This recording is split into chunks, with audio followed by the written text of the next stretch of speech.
good morning, afternoon, or evening, and welcome to the Bloody Disgusting Network.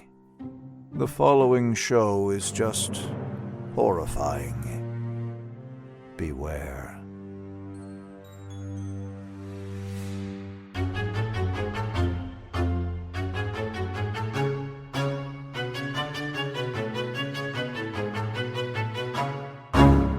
Sheriff, you're not cheating on your wife if you eat my lemon square. Your lemon squares taste like ass.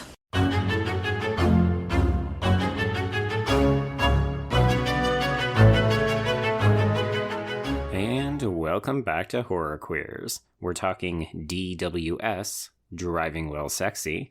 We're talking about cunty witches. And we're talking, have you come here to stick your nosy cock inside her head and fuck her brain? And I'm Joe.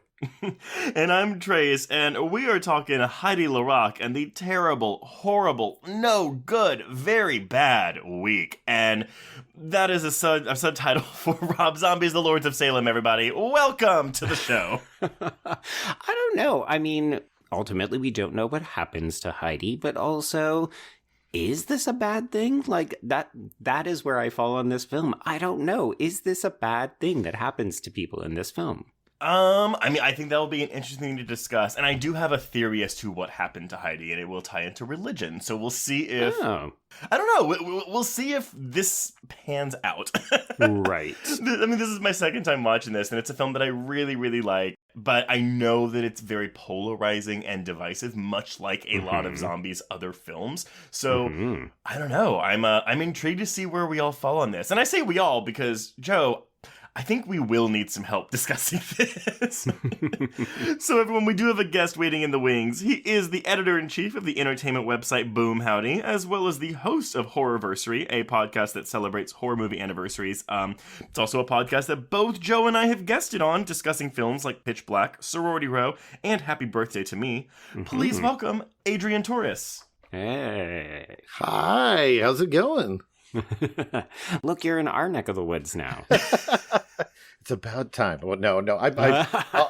I'll start by saying I am thrilled and honored to be a part of this. So you're like, oh, these woods, they're really gay. There's nothing wrong with that at all. Who doesn't love gay woods? They look a lot like Massachusetts, too. No. But Adrian, so Joe sent you the list because we're in our underseen and underrated kind of theme months for the next couple months, and you pivoted towards this one. So can you tell us why that is the case? Well, I mean, when you see a chance to discuss a Rob Zombie film, I think it's something that you definitely want to jump in on because while he does make movies, every couple of years, I don't feel like there's ever enough discussion about him. There's like initial interpretations and of course some backlash because he is a polarizing figure.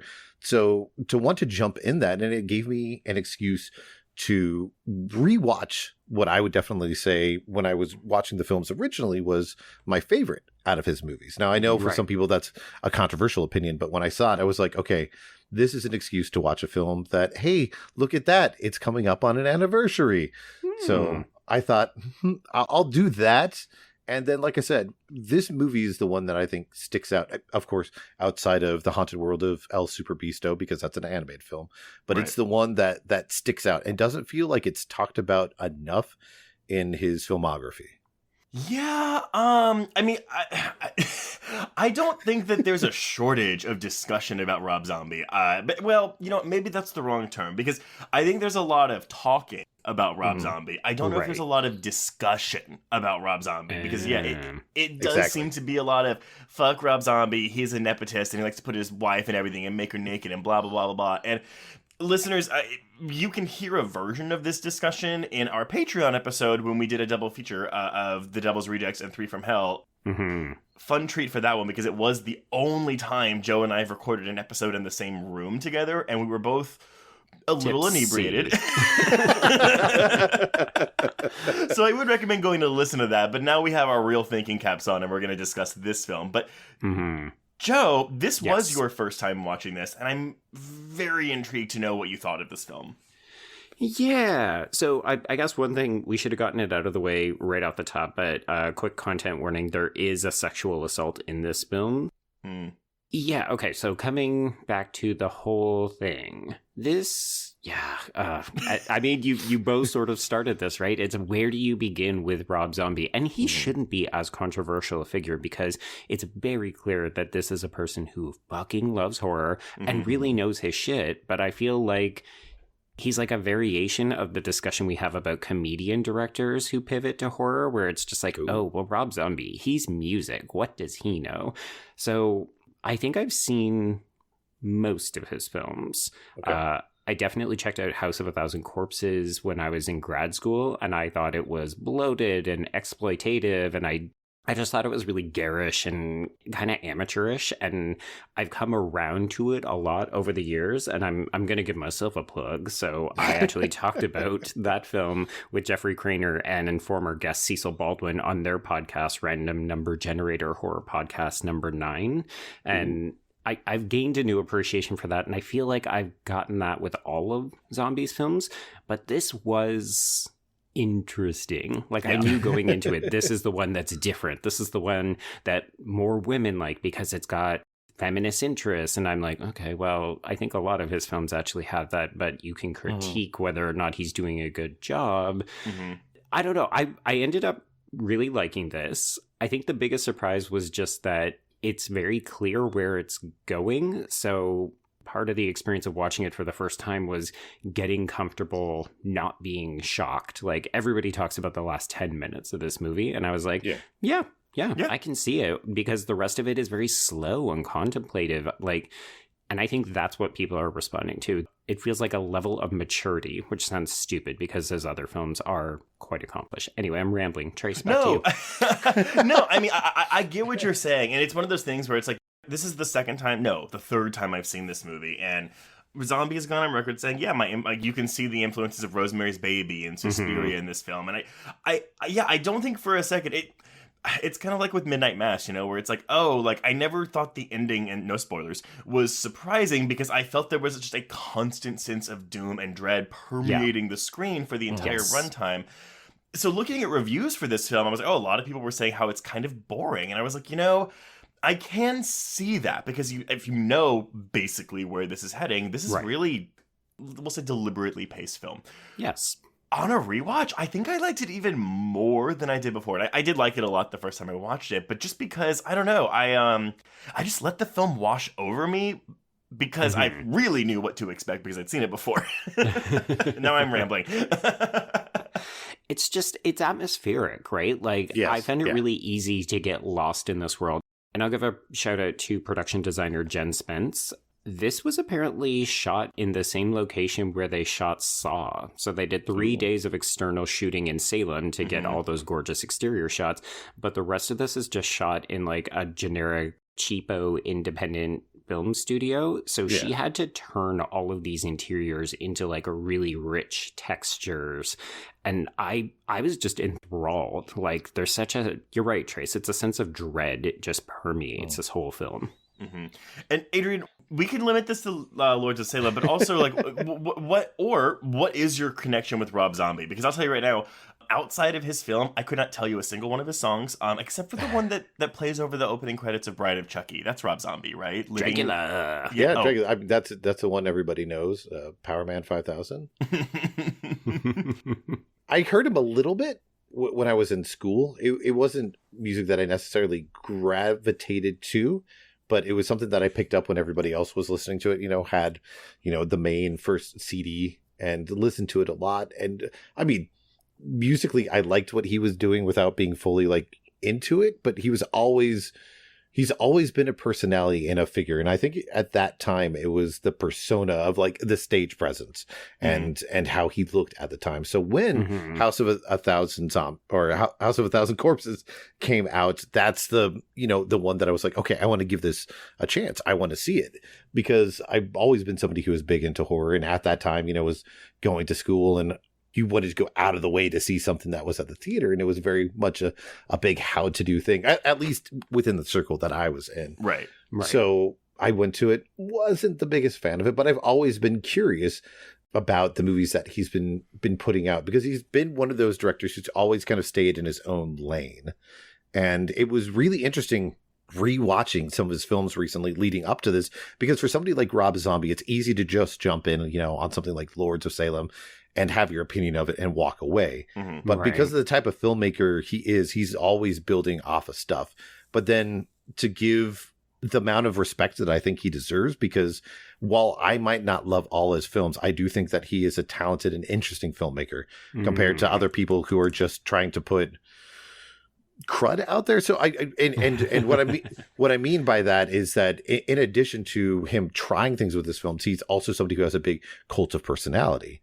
And so I didn't want to just jump back in and watch this one without, rewatching and giving a chance to the other ones. And there's ones that have grown in esteem and ones that have gone down. But what's interesting when rewatching it and seeing the kind of time that some of these films are coming out is that there was another director who's very similar in a different way to Rob Zombie that I was seeing lots of comparisons with, and Kevin Smith, strangely. Oh, I can see that. Like an unapologetic, like, I'm making the movies I want to make type thing.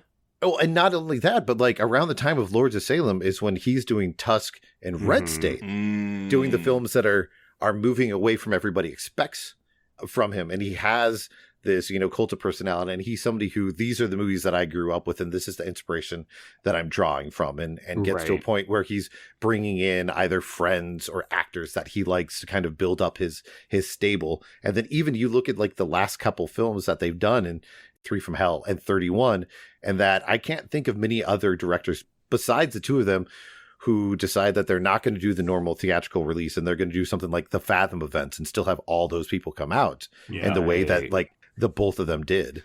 Well, I've definitely got a few quotes from Zombie that I think will shed some light on his mindset. But yeah, I'm not going to spend the entire time defending Zombie. But yeah, I only know Rob Zombie, the filmmaker. And while I don't love all of his films, and I even like strongly dislike one, which is that compromised vision that is the Halloween remake. Right. Like you said, Adrian, I find him utterly fascinating. And I will always go see one of his films because, and I get it, people are like, oh, like he just writes trash dialogue. Like it's a bunch of white trash people, blah, blah, blah, which I get it in the case of Halloween, but it's also like, but like if you watch Devil's Rejects, like those are very interesting, 3-dimensional, compelling, flawed characters. And I don't know, like, even if I don't like what I'm seeing, even if what is on screen is like, I don't know, in poor taste, I can't take my eyes off of it. And I will try also not to make this a Justice for Sheri Moon Zombie recording because... Oh, do it. No, go there, please. I am so fucking tired of people coming after her, crying nepotism. I'm like, you know what? Fuck it. If he wants to put his wife in his movies, let him do it. But I am in the minority. I don't think she's a bad actress. I think that there are times when I've seen her be bad, and again, there's that. I don't think she's very good in some of the Halloween remake. But again, I find her to be a very magnetic performer, and I'm very interested to see what kind of batshit crazy shit she gives us. But then we have this movie, which is a very like heady, slow, and like I think the first time I saw this, I was kind of like, oh, I think she's good in this, but she doesn't really have like a lot to do. She doesn't have a lot of moments. Wow. Oh, really? Well, okay. On a rewatch, I felt very differently, where I was like, she doesn't have a lot of quote-unquote Oscar moments. Like, she doesn't have those big moments where she's like, oh, she's having a drug overdose or she's breaking down. It's just these quieter moments that I'm like, good for you. And that's why I do, and Joe, I know you made a crack about people say, oh, but like this is their favorite Rob Zombie film. This is my favorite Rob Zombie film, and it's not because I necessarily think it's better than, say, The Devil's Rejects.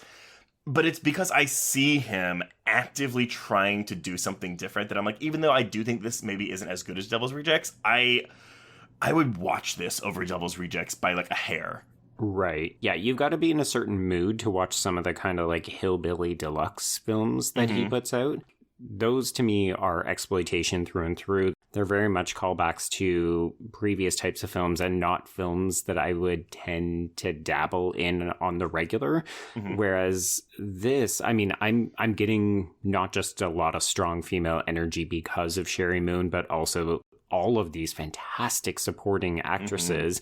Also, quick shout out to casting women over the age of like 40 and giving them fucking interesting things to do. Like, if nothing else, let's praise the film for doing that. So that's what I watched the commentary of this today because it's the only extra feature on this Blu-ray, despite the fact that there are a lot of deleted scenes that have never seen the light of day.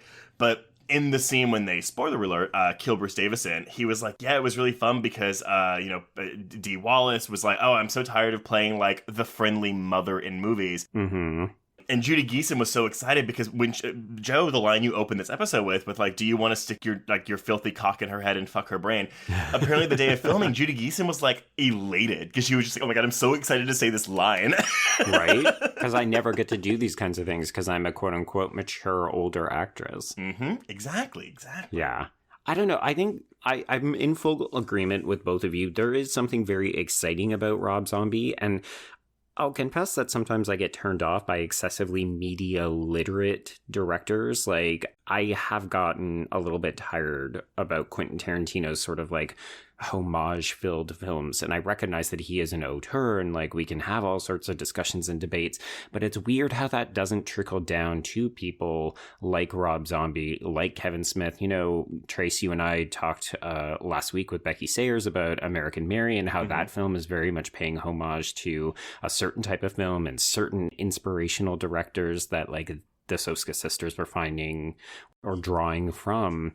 And I feel like that's one of the things that I'm going to be keeping an eye on as we make our way through the next decade of horror films and we do this underrated versus underseen, is like these films seem savvy. Like maybe that's what we're getting out of the 2010s, is these films that know their history and they're drawing from them, but trying to also do something different. Or in this case, it's Rob Zombie saying, I'm going to try something a little bit different. I very much get the impression that he was sick and tired of making certain types of films under certain types of conditions. And he was like, fuck this. I'm just going to make this cheapo indie movie the exact way I want to do it. Well, but I also think that this movie is also kind of a reaction to his harshest critics, that are the ones that are saying, oh, you're only doing this like white trash shit. Give us something different. And the problem is he did give us something different. And look, I'm not saying that because he gave us something different, you have to like this movie.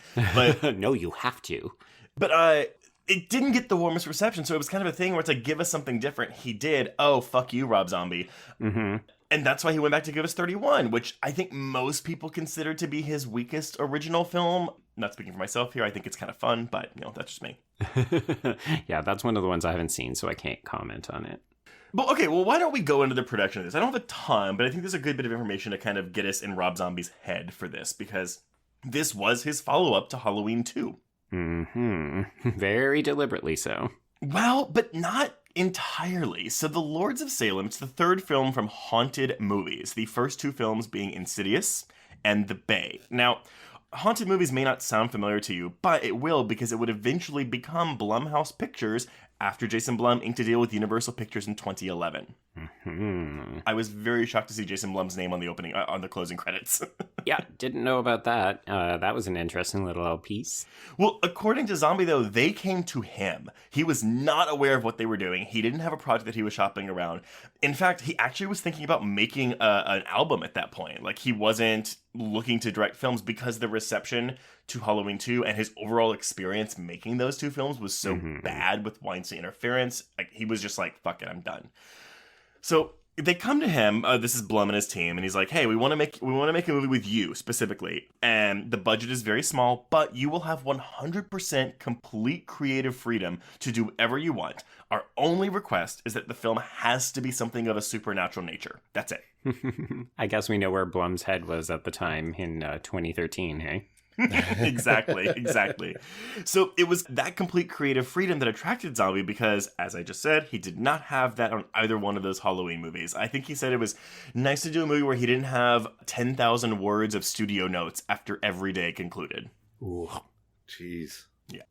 So, Zombie had the idea for Lords of Salem years and years ago, but he filed it away and forgotten all about it. At that time, he'd only written about 30 pages of the script, and very little of that remains in the actual movie today. But for the most part, once the project started going, he was basically rewriting it from scratch. I don't really know exactly what the general idea was, but I'm choosing to believe it's probably just witches in Salem. Well, interestingly enough, I know that he ended up writing a novelization after this, and apparently some of that original idea is in there, but I have not read that. Yes, and I would wager, too, probably a lot of stuff from the finished script that didn't make it into the final cut, because, Joe, as you said, this is a 22-and-a-half-day shoot. It's almost like guerrilla filmmaking, where, like, they were just, like, they had to get shit done, so they would lose. He had to get creative with his filmmaking process here when they would lose days or lose locations, and they couldn't go back and shoot shit.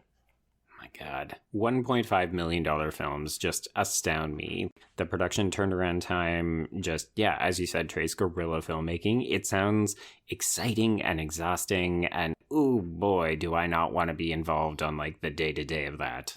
Well, and apparently, like, it was also really cold at night, specifically in the scenes when we have a lot of naked women on screen. And so it was just, like, it just apparently was a miserable shoot. But, I mean, that wasn't really the end of it. So, like, with this short shooting schedule, many scenes from Zombie's original script included multiple flashbacks to the Salem witch trials era, which would have provided more backstory and explanation for some of the characters. None of this was filmed because they couldn't do it.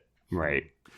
He knew this before going in, that he was setting it in present day, but he said, if I had a bigger budget, I would have set this in the 70s. And I find that interesting because I do think this film has a very 70s feel to it. Oh, Yeah. yes. Yeah. But yeah, some of the roles in the story and the actors who were cast to play them were cut or significantly condensed while Zombie was still in the early stages of production. Some of these actors included icons like Barbara Crampton, who you do see for a little bit in this movie. Yeah. Michael Berryman, and of course his frequent collaborator, Sid Haig. Mm-hmm. We had Richard Lynch originally in this movie. He's known for being a character actor in films like The Ninth Configuration and, of course, the television series Joe, Battlestar Galactica. Yeah, but wait, is that the original one? So, yeah, this is... oh, yeah, maybe so. Probably the original one, yeah. He's in Halloween, too. Or, sorry, for the first Halloween. The first Halloween. The principal, yeah. Oh, God. Actually, it's so funny that he's the principal, because that's actually the one scene that I think Sheri Moon Zombie is really bad in. It's when he's showing her the photographs of all the dead animals that Michael has. And she has this line delivery that's like, oh, this is really sick. Like, she's asking a question like, who what would is do this? Yeah. but he hands it to her right away, and like she hasn't even looked at it, and like she jumps the beat. Yeah. Of like he hands it to her, and she doesn't even have time to process it and goes, oh no. Yeah. Who would do that? And again, I love Sheri Moon Zombie, but my God, that is always what I go to, and I'm like, maybe that's what people are talking about when they think she's a bad actress. But she needed a white unicorn. Right. Y'all, Halloween 2 is good, and it's fun. It is fun. I don't know if I would call it fun, but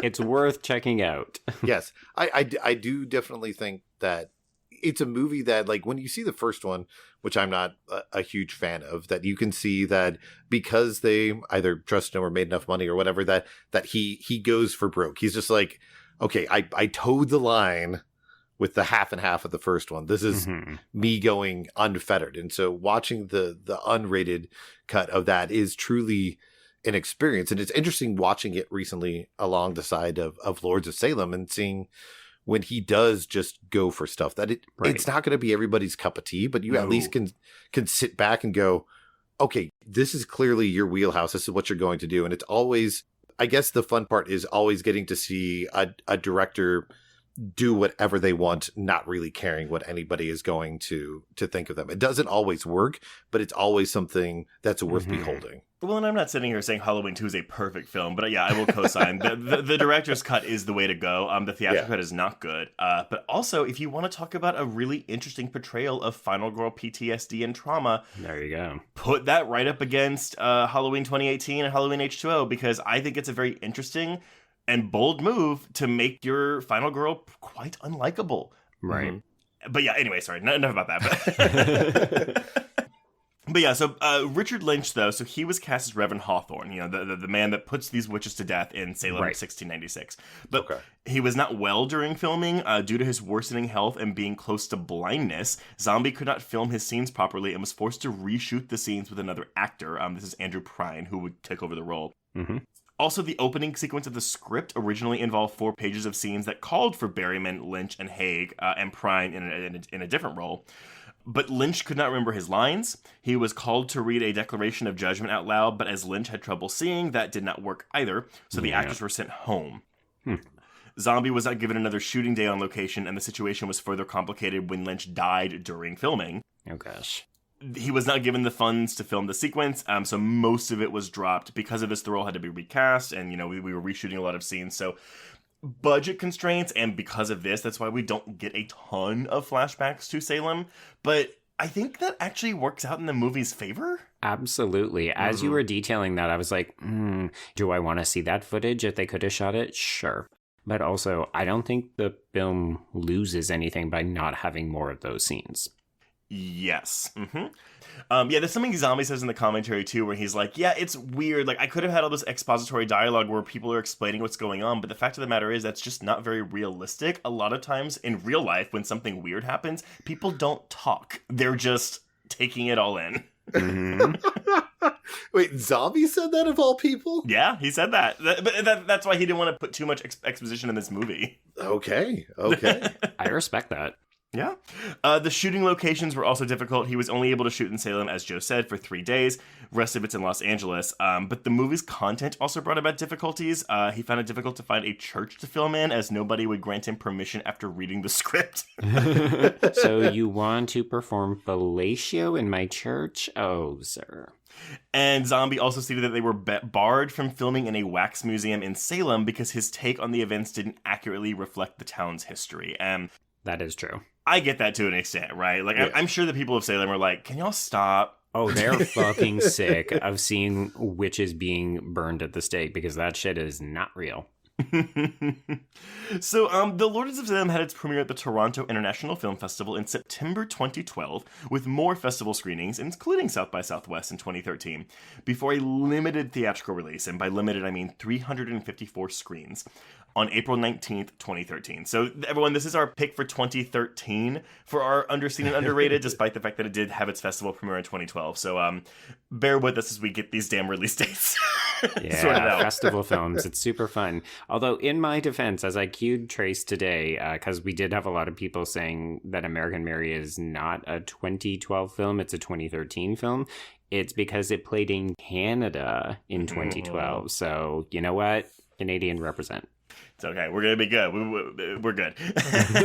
Well, Sort of. I think in horror, lots of times, having done, a podcast where you have to dig through these dates to celebrate them and stuff, that there's lots of times where people will go for the international ones. So, if it's a Canadian film, if it's released in Canada first, that's the date they're going to go for. Alternatively, if it's, an Italian film, they're going to go by the Italian release date as opposed to what it is in America. And I've noticed that for lots of people, especially over the last couple of years, with people being able to view festivals online, that even if it takes a little bit for it to be distributed, people still hold on to that original premiere or festival run, since that's where people are first hearing about it these days. So Right. I know, but it's like one of those things where it's like, oh, when I'm doing my best of 2021 list, and I'm on Letterboxd filtering films that were made in 21, it's like, oh, well, this film was released in 2021, but it premiered in 2019, so it's considered a 2019 film. You're just like, nightmare, headaches. I know. just put it on every year. Yeah, that happened with The Perfection when I was trying to put The Perfection on my top of 2020 or 2019, and I was like, oops, but it premiered in 2018. Yeah. But, okay, so the film holds a 46% rating on Rotten Tomatoes with an average score of 5.2 out of 10, and on Letterboxd, we're looking at an average score of 5.8 out of 10, which I think is pretty par for the course for a zombie film. That seems very low for this film, though. Like, I think if you remove Zombie's name and just showed this to people, I think it might have a higher score. I saw someone tweeting this the other day, and I guess they happened to be rewatching it around the same time we were, and they were like, well, A, it's interesting that this comes out like 2 years before The Witch. Mm-hmm. But also, yeah, it's like if you remove Zombie, you slap an A24 logo on it, and you probably, recast Sheri Moon Zombie, because if she's in it, you're going to know. But yeah, like people would eat this shit up. But I do feel like with Zombie's name on it, like there's extra baggage people are bringing into their viewing experience. Mm-hmm. Yes. Yeah, there's a couple of horror directors who have that kind of ill reputation, right? Like, I remember for the longest time, you couldn't advertise M. Night Shyamalan on anything. It would be like, from the guy who brought you The Sixth Sense. And you're like, yes, we all know who that is. And also, people need to stop doing this. Like, you need to stop holding grudges. Like, especially if a project looks interesting, why not give it a chance? Like, let someone show you that they are trying something new or that they're maturing, or I don't know, just give them a second fucking shot. I'm thinking of the number of times in horror circles where something comes out, it absolutely flops, we shit on it, and then 5 to 10 years later, we all turn around and we get this bevy of retrospectives like, Jennifer's Body is good, actually. And you're just like, why do we do this to ourselves? Why can't we just appreciate things when they come out? Well, I saw someone post. They commented on our tease of the potential picks we could have done for this episode, and someone was like, I hope it's not Lord of Salem because I've avoided that because Rob Zombie's very hit or miss. And I replied, and I was like, oh well, it could be a hit for you. And they replied, and they were like, no, but it's like big hits and big misses. So on a level, I get it, but it's the same way I feel when people are like, oh, I didn't see Final Destination 5 because the fourth one was so bad, so I wasn't going to watch a sequel. And it's like, I was burned so much. Right. And on a level, I understand that mentality. I've actually never felt that. I've never watched an entry in a franchise and been like, oh, that sequel was bad. The next one can't possibly be any good, you know? Mm-hmm. But I think. Well, see, okay, I find this interesting because of the two numbers that you're bringing up. Mm-hmm. With something like Rotten Tomatoes, which of course is being based off of aggregate reviews that are out there, Yeah, the majority of which are coming out directly when things are theatrical. Mm-hmm. And Letterboxd is either people are going off on the mind of what they remember from when they originally saw it, or it's something that they've rewatched. But I think what you're mentioning there holds true for somebody like Zombie, where people will avoid a movie initially when it's hitting theaters because it's Rob Zombie and they don't want to spend, the $10, $12, $16 for it. Right. But if it's something like right now, at this moment, people can go on to Tubi. Yeah. To if they're willing to put up with, some commercials, are going to be able to watch the movie. So they're not having to spend that money. The time has passed. So there's a chance that they're in a different state where they're like, okay, I know I don't normally like his movies, but it's free. I might as well put it on and give it a chance. And then they have that, perception shift for it that I don't know if that's what keeps some people back. And that's why you had the Rotten Tomato score be low. And then maybe there's a chance that this year or next year, with however people want to do the anniversary, that they give it a chance because they don't have to pay for it now. Mm-hmm. And some of those preconceptions have kind of fallen by the wayside. Right. I mean, I get it, I'm not going to just plop on Devil's Rejects for a fun time. Like, I have to be in the mood for it. And so I get it. Like, oh, I got to be in the mood for a Rob Zombie film? Sure, absolutely. I get it. But, and actually, I think he agrees because I found this interview with him, and this is with Matt Barone for Complex. Mm-hmm. But he goes on to say, with a movie like this, and of course he's talking about Lords of Salem, and this is an odd statement that no studio ever wants to hear, but I think that the vibe and the feeling they walk away with is what's most important, they meaning the audience. Mm-hmm. They may still be confused by the actual story, and I don't think that matters. When Lords ends, I want people to feel like they just went through a nightmare. I want them to say, I think I just went through an actual nightmare and I'm still trying to sort it out, as opposed to a movie where they can easily explain what happens to Heidi and it's all wrapped up nicely for them and they can walk out of the theater thinking, okay, everything got wrapped up perfectly for me. The movie makes sense, but I didn't want to make it obvious. There are details that people will catch the second time around that they may have missed the first time. Lords leaves you with a weird, uncomfortable, off-balance feeling. That's what my favorite kinds of horror movies all do. And honestly, we need to provide content to those poor YouTubers who do those ending explain videos. And it's so funny because I remember the narrative of this film being a bit more abstract the first time I watched it, and rewatching it, I was like, it's actually very straightforward. Yes, very much so. But I would say not in a bad way. Yeah. Mm-hmm. Here's the question that I have for you guys, because again, we're looking at the context of something, 10 years removed from when it's come out. Right. Mm-hmm. And I feel like lots of people watching Lords of Salem now are going to like it more than they're expecting, because you look at in the last 10 years, one of the big things that we've had a rise of when it comes to the horror space is all the boutique labels that are out there and the output of films from, whether it be the 70s or 80s, where there are lots of films that would fall in line with something like Lords of Salem. Oh, absolutely. Yeah. And that's what was interesting, was rewatching it now, is being like, oh, I can definitely, like, when you see it the first time, you're like, yeah, he's clearly going for something that's around the 70s. But now that you've gotten this wave of films that were never released on home video before, that people have in their home, throwing on something Lords of Salem, they're like, holy shit, this connects with, movies that I've just found within the last couple of years that I think makes it stronger. At least I know that happened to me, that I was like, okay, I'm seeing lots of things here that there's a chance Zombie being the fan and the collector, was something that was in his conscious that, you know, he worked into this film that I'm like, okay, that's a really cool. So I can easily see this being a movie that all of a sudden it's one of those films that because it hits that 10-year point, you have this wave of people that are writing it saying, oh, you need to check out this film. Yeah. So basically, Adrian, what you're saying is that we're hacks because we're rediscovering it 10 years after the fact. No, it's always okay, because you guys have both been on my show, and that's why I always say that you look at any point in time, any year when it comes to horror, and there's a film that's, you know, worth being reappraised. It's just that something in the cultural consciousness has us hook onto when it comes to those milestones, when it's the 10, the 20 and stuff like that. And just because we have a different perception of that time and place that we're looking back either because it's nostalgic or how it's influencing people nowadays, that there's just something about it. I mean, we don't really hold on to it when it comes to things that are 5 years old, you know? Yeah. We still wait. It's not the 7 years. It's always people wait for those big milestones that all of a sudden everybody starts saying, oh, it's been 10 years. Let's re-see how this movie is. It's just, it's a weird thing that happens, which is funny since we're talking about Lords of Salem, where you have weird things that are happening throughout time that a piece of music plays and all the women of Salem turn and are put into a trance.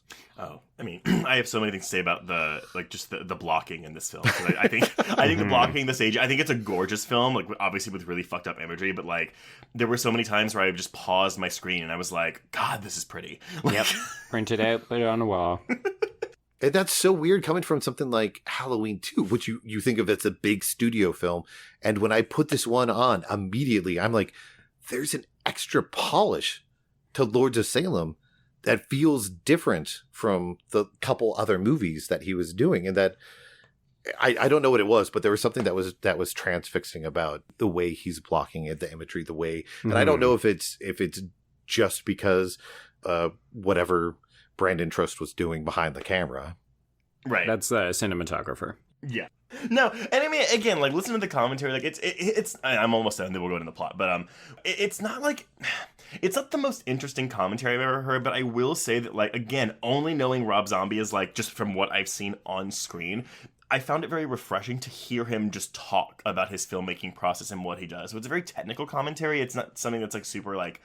It's not like the best, most entertaining listen you'll ever have. But you also get a peek inside of his brain where it's like, it feels like an organized, scattered brain, if that makes any possible sense. Like, he'll be talking about how, like, the scene when they killed Bruce Davison, how it's like, oh, he didn't have Bruce Davison in the scene when they were bashing him with the frying pan, so they had to go back later and get the shots of him reacting. And it's just like, it was like, oh, I was filming this one day, but then I was like, oh, like, this scene didn't work, so I put this scene in another scene. I'm sorry, I put this shot from one scene in another scene over here because it just worked better. And I was like, I don't know what puzzle you're working with here, dude, but it clearly works for you, so go right ahead.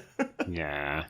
Sometimes it's hard to even get people to elucidate what exactly they mean by their creative vision, because I read an interview with the cinematographer, and he was very much like, yeah, you know, Rob and I would just get into a room, like he would kick everybody out and he would just be like, here's what I want, and he would just kind of like download it onto this dude, and it was this guy's responsibility to figure out how to visualize that, and Rob Zombie would apparently just let you know if you were getting close. Well, and I'm glad that you mentioned Trost, Adrian, because I was like, again, looking into filmography, I was like, okay, he's done Halloween 2, Crank 2, MacGruber, This Is the End, The Disaster Artist, and Dear Evan Hansen, but also The Lords of Salem.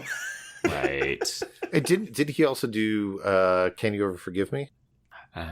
Maybe, I don't know. I feel like I remember seeing that and like seeing his name pop up, because he always comes off as kind of a chameleon. Like, he finds a way, whatever film he's doing, to like work to that aesthetic. It's not like Steven Spielberg's, you know, cinematographer, but it's not like he's like, hey, we're going to do a small scale indie film, but he's still going to try to have it with a giant sweeping operatic widescreen. It's like he finds a way to work within the aesthetic. And that there's lots of times when I see his name pop up at the end that I'm like, holy shit, that's awesome. Yeah. Okay, well, yeah, so basically, long story short, this movie made $1.5 million on its $1.5 million budget. Yay! But let's go into the plot, Joe. All right.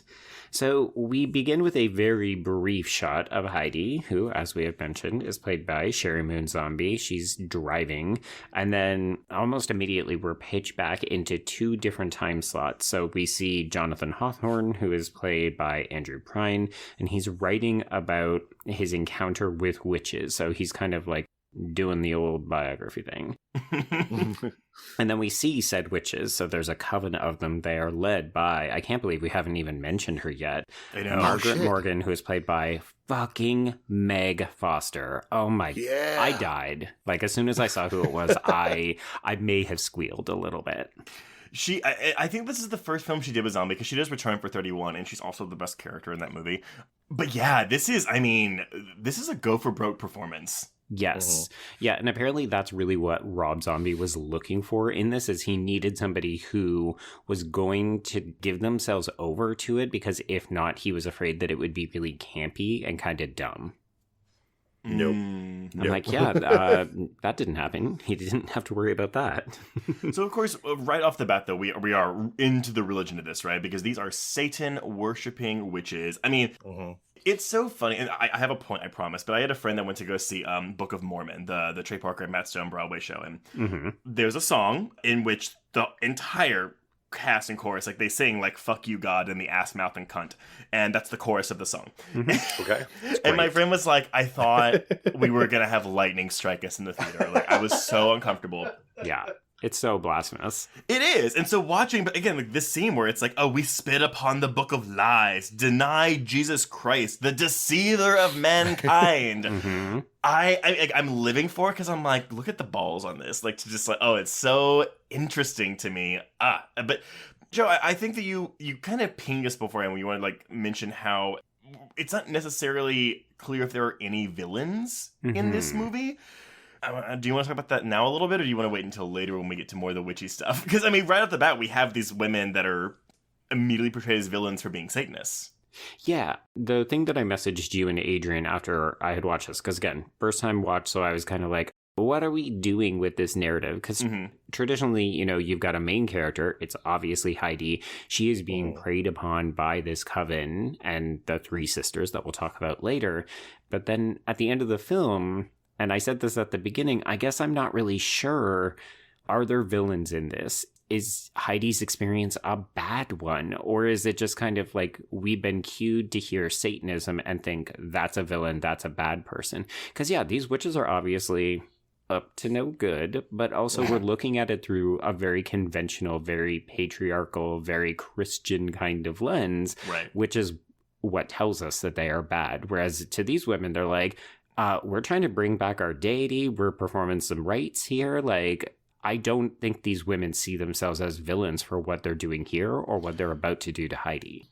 Do y'all think of, like, I don't know, like viewing, like, Satanism as a lens for feminism? Like, it's like, oh, these women who were oppressed for being women in the 17th century turned to Satan because God was getting them nowhere. See, what I think is interesting about it is viewing it through the eyes of Zombie himself.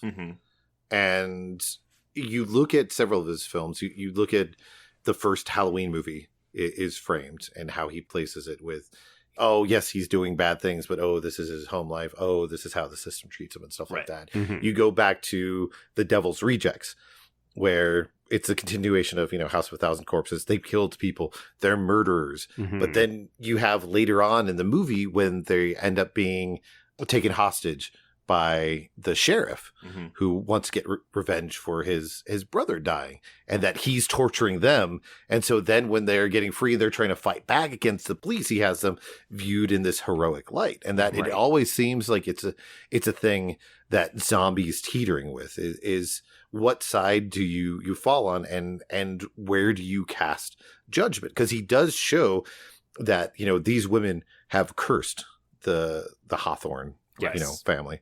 So if you're looking at it through that prism, you could say that they're supposed to be evil because of the thing that's happening to her.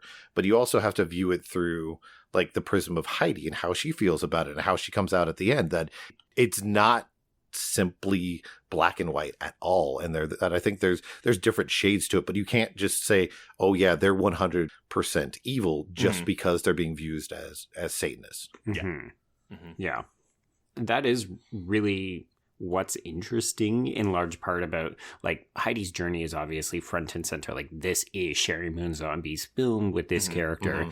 But what's sort of percolating around in the background and, like, the motivations for these other characters? Again, I don't necessarily want to see more flashbacks to this time period. Right. But these glimpses that we get, they're fascinating and, like, they're grotesque. And, like, when these women disrobe and their bodies are, you know, I think it's practical effects, but it's very, like, abject horror where I think in small part, or maybe not in small part, we're meant to be disgusted by the naked bodies of these old crones. And I did that, and then I snapped myself back and was like, why do you feel this way? Is it just because it's older naked ladies? Like, fuck, okay, zombies got me. Like, I'm really going back and forth on this. No, I'm in full agreement with you 100%. I love that we can have this kind of a conversation, again, about Satanism and naked old ladies. There's a subtitle. I think there's an even bigger part in there, but I don't want to step on Joe's toes at all when it comes to moving along the plot, because I think there's a couple little pieces that Zombie has in there to further his viewpoint, or at least to get you to look at things through a different way. Oh, yeah. Bring that up when we come to them. Okay. So this is our introduction, right? Like, we've seen basically a non-speaking shot of Sheri Moon Zombie, and that we've been in the past doing, like, witchy shit. The reason that shot of Sheri Moon Zombie there is, though, is because he originally was just the flashback that opened the film, and he was like, it wasn't the vibe I wanted to start off the film, so I put this shot of her, which was, again, going to be later in the film, just at the front. But see, I think that totally makes sense, because we need to be grounded in quote-unquote contemporary, like, 2012 Salem, Massachusetts, so that we understand that what we're seeing is the past and how it's going to come back to haunt her. Because if not, you end up setting a kind of like previously in Salem, and then it's like cut to the present. Well, I also kind of view it as like, because like, she's in a car, like, you know, driving around, and I kind of view it as like where she is driving, like, is where this flashback is happening in Salem. Yeah, I could see that. Totally. So after all of this fun stuff, we get the title card, and then we start with Monday. So this, I think, is a very interesting creative decision. I don't like movies that have countdowns or use title cards. And folks, if you want to hear Lindsay, Travs, and I make fun of Trace, you can go and listen to our Dr. Sleep audio commentary on Patreon, where we talk about how Mike Flanagan uses that, and we feel like it's to the film's detriment. Boo. And you haven't even listened, so shut up. No, I have not listened. So a big part of my resistance to this is that, yes, it provides a sort of structural feel to films, but it also can feel like, oh God, like if you know that you've got to get through 26 letters of the ABCs of death, by the time you get to the midway point, you're just like, Jesus, kill me. I cannot take this anymore, because you know how much further you have to go. But I like it in this film because we don't know how many days there are. Okay. Yeah. I cut you off because I knew where you were going to go. As you should have. Because it's like it opens on Monday and you're like, okay, so it's gonna be a week. Like, I know what he's doing. It's gonna end on Sunday because, you know, that's a religious day of ceremony and so on. But you don't know for sure, and you're never given any kind of context. It's not like The Ring or anything like that. And I do think in this film it helps because I feel like this film feels longer than it is, and not in a bad way for me, but I think it really helps contextualize, again, like, oh, this is only 6 days of her life. Because I think if you didn't have these cards, I think it would actually feel longer. Like, it would feel almost like it was months going by. I don't know. With these kinds of films as well, where there's a kind of hypnotic sort of like lucid dreaming sort of vibe to it, it can very much feel like, has it been a day? Has it been a week? Has it been a month? So I think in this context, you're meant to get a sense of escalation. Like, each day is also shorter. So like, we're spending most of the time on Monday, Tuesday's a little bit shorter, Wednesday, so on and so on. So there's also a sense of speeding things up. Like, I think it helps with the inevitability. Yeah, especially with all these discussions of fate and destiny that we'll have in a bit. Right. Yeah, exactly. Okay, so we are in contemporary Salem, and we follow Heidi as she goes about her sort of morning routine. So She wakes up nude. She turns off the alarm. She goes pee. She, makes breakfast. All of these kinds of things. Shout out to this fucking apartment, which I would live in a heartbeat. Oh, yeah. But Yes. more specifically, the giant graphics of like the Lumiere brothers, A Trip to the Moon in her bedroom. Because if Rob Zombie didn't want to cue us that we are about to go on a journey that is otherworldly, bam. Mm-hmm. And that mural will definitely come back later in the film. Wait, you mean we'll see the bedroom again? Oh my god. Yes, yeah. You'll see the kitchen too. Prepare yourself. What? Oh. All the rooms of this apartment will be glimpsed at various times. Yeah, so as she's about to leave, she does catch a glimpse of a shadowy figure at the end of the hall in front of the dreaded apartment number 5, and I'm just going to do it. Every time people said apartment number 5, I definitely thought of Lou Bega's Mambo number 5. So my if God. anybody wants to just play that. Now it's stuck in my head. My head just started going bump, bump, bump, bump, bump. Love So I'm it. going to leave. 2, 3, 4, 5. Yeah. Apologies to anyone who doesn't like that one. So downstairs, Heidi runs into her. Okay, here's the fun thing. I had in my notes landlady, and then I was like, or should I call her landlord, since this is Lords of Salem, because we're definitely playing with gender titles here, right? Oh, yeah. Landlords of Salem, man. Ah! The sequel, that's also like a Real Housewives. Except for it's all just about homeowners associations. Oh God, endless meetings.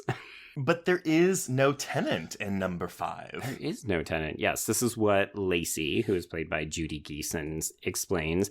But I do like the fact that she goes up to investigate. And initially, it took me maybe half the film to be like, but she knows what's going on, so why would she bother to go up there? I realize this is her cue. Heidi sees this figure, and that's the message to Lacey that it has begun. So this is why they then send Heidi the record at the station. Gotcha. She also just checks to make sure that it's not unlocked and that she hasn't gone in there. Like when you see her, she doesn't like knock on the door or anything like that. She just checks to make sure that it's locked. Yeah, it's interesting. I like this kind of, ooh, there's a mystery at the end of the hall, because I feel like it plays on our expectations of, because we've seen these kinds of apartment condo horror things, right? Like, ooh, a mysterious new neighbor moves in, can't trust them, never see them during the day, blah blah blah. And another critique that I kept seeing a lot in reviews that I was reading was like, oh, it's not very scary. And I was like, yeah, but like, again, we're entering this fucking world of, well, it's not very scary. That's a critique against a horror film. It's like, but like, I don't know, like that vibe that he's trying to convey, like that's what he's trying to get across more so than like boo scare you. So yeah, like I found this very unnerving and unsettling and ominous, whereas like the jump scares with the sound cues, I was like, this feels a bit cheap. Well, it was the wallpaper, right? Was that affecting you guys? That's what was, I think, putting me a little bit on edge. Well, because normally when you have these hallways, it's just like a set color, and it's just, everything looks so normal, and that's what puts you at unease. But because you have just the simple and kind of old school wallpaper that's on there, it's drawing your eyes to it, so it feels like the walls are kind of moving in and out from each other. Oh, like a magic eye. Yeah. Well, it doesn't hurt that then later on in the film, Zombie is literally doing like backwards dollies to be like, oh, is the hallway extending or is it just us? Well, What's happening? But it's funny because like this is the only hallway they had. Like, so like they didn't have the whole house. They just had this hallway. Honestly, though, again, like having a low budget is obviously a huge impairment when you're trying to do big things or when you don't have extra days of shooting. But like this film is super stylish. And in part, it's like, they didn't need a second hallway because they made it fucking work. Yeah. Okay, so we get a very hilarious promo for Heidi's radio DJ show. So I wrote, this is hilarious, but like in the best way, because this movie is full of doom and gloom. And Zombie even goes in a comment, like the reason I wanted these scenes, the introduction first is an easy way to like introduce these characters, but to show that she is very happy and lively on the air and a completely different person when she's not on the air. Yeah. it helps us to see her progression, because if she had us started as a very kind of dour, like, she's quiet in these moments, right? But we see her interacting with her co-host, Whitey, who is played by Jeff Daniel Phillips, as well as Herman Munster Jackson, Ken Foree. Another just absolute fuck yeah. As soon as he showed up, I was like, yes, my God, yes. But like these scenes of them having fun, drinking on the job, just like making fun of the guests that they brought in to interview, it's delightful. And then later on when you see her and what she's become, where she's crying in the bathroom and showing up late for work, you're like, oh, yeah, she's getting properly fucked up by whatever's going on. Yeah. So on the way out at the end of the day, yes, she is given a delivery from the Lords. And when she opens it up, she sees it's a record. She plays it and the screen goes red. And this is where we get a new vision / flashback to the witches. And they are delivering a baby, by which I mean they are... It looks like they're stabbing the shit out of a pregnant woman, taking the baby out. They cut it out of her. Like, this is no regular... This is not a hospital, ma'am. No, there's a couple babies that get delivered in this movie, and none of it is hygienic, and there are no medical officials on hand.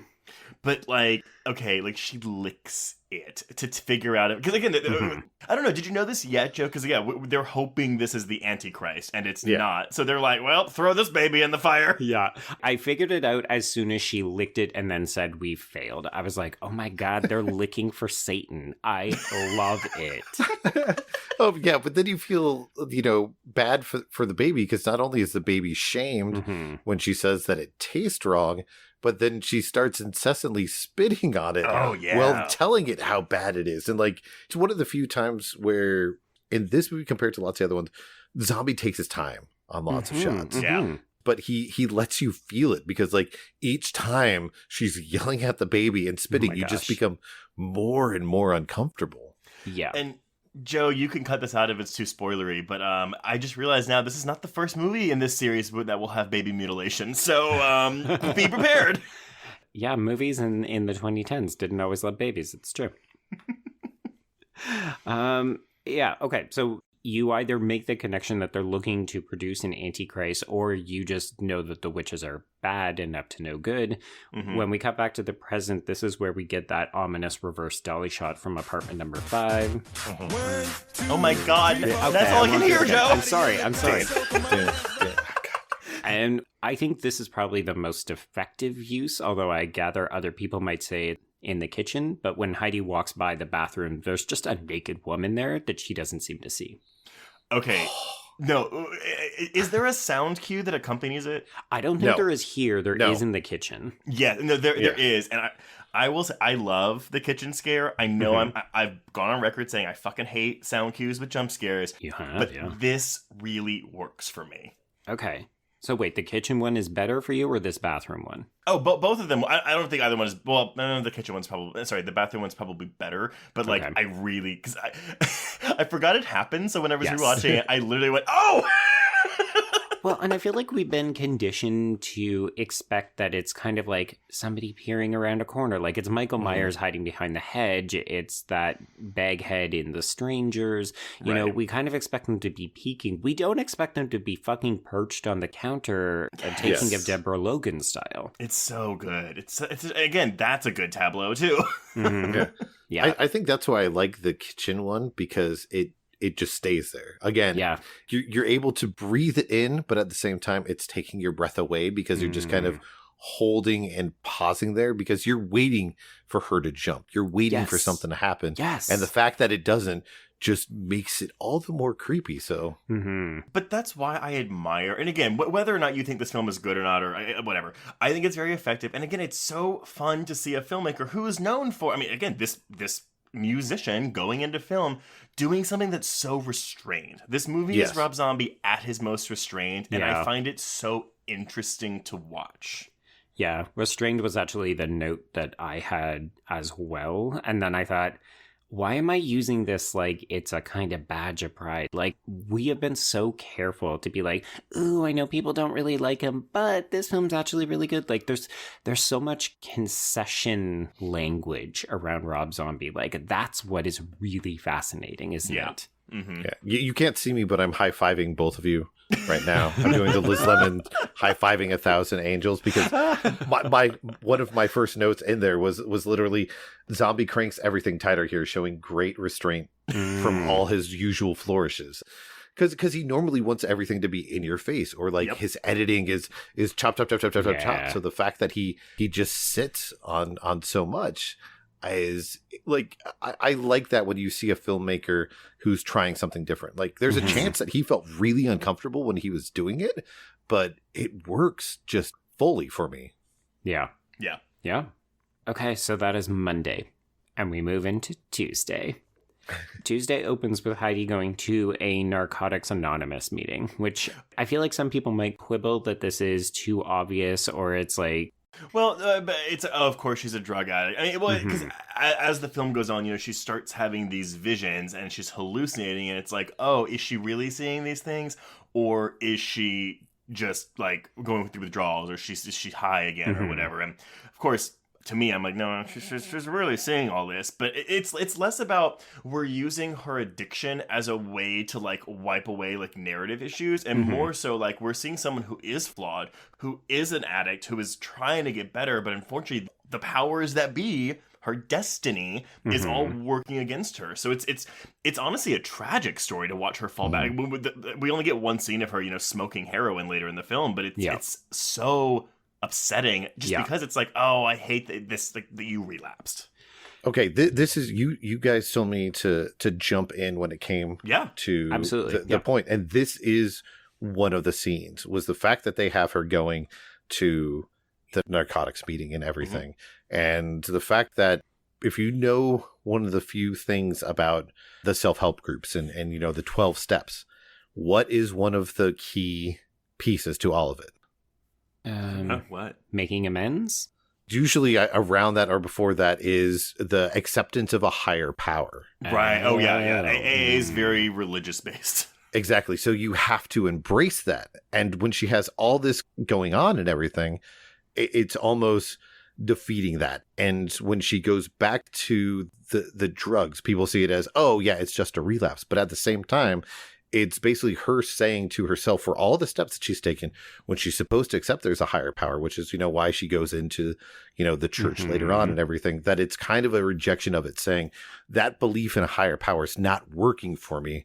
So what's the point when she goes back? But also that's standing in the opposition of the fact that you've got the Satanists who are at work at the same time. Yeah. So it's one of those little pieces that's in there, because at the same time you could find out, that she was, used to be a drug addict, and then she falls back on it. But the fact that they specifically show that there's the support group that she's in, and that she's probably gone through the 12 steps, that being one of the big elements, as well as when she goes into the church later, are little pieces that it feels like he's placing in there for where her state of mind is being, which makes that whole viewpoint a little bit different. Right. And I also like this as it's evidence that she has a sense of community, right? Like she's got the bonds of people at work that she enjoys. She's got the people here who are helping her with this other part of her life. And as the movie progresses, she withdraws from that, or the sisters cut her off, because at one point they literally intercept a phone call and are like, nope. And I think that in a way, this film is about finding a sense of community, because it is the women of Salem coming together under sort of mass hypnosis from this song. And it's a very different kind of community. But if you're looking at it through Heidi's perspective as a protagonist that we like and we don't want to see come to harm, what ends up happening is that the more she isolates, or the more she is isolated, the more dangerous it becomes for her. Yeah.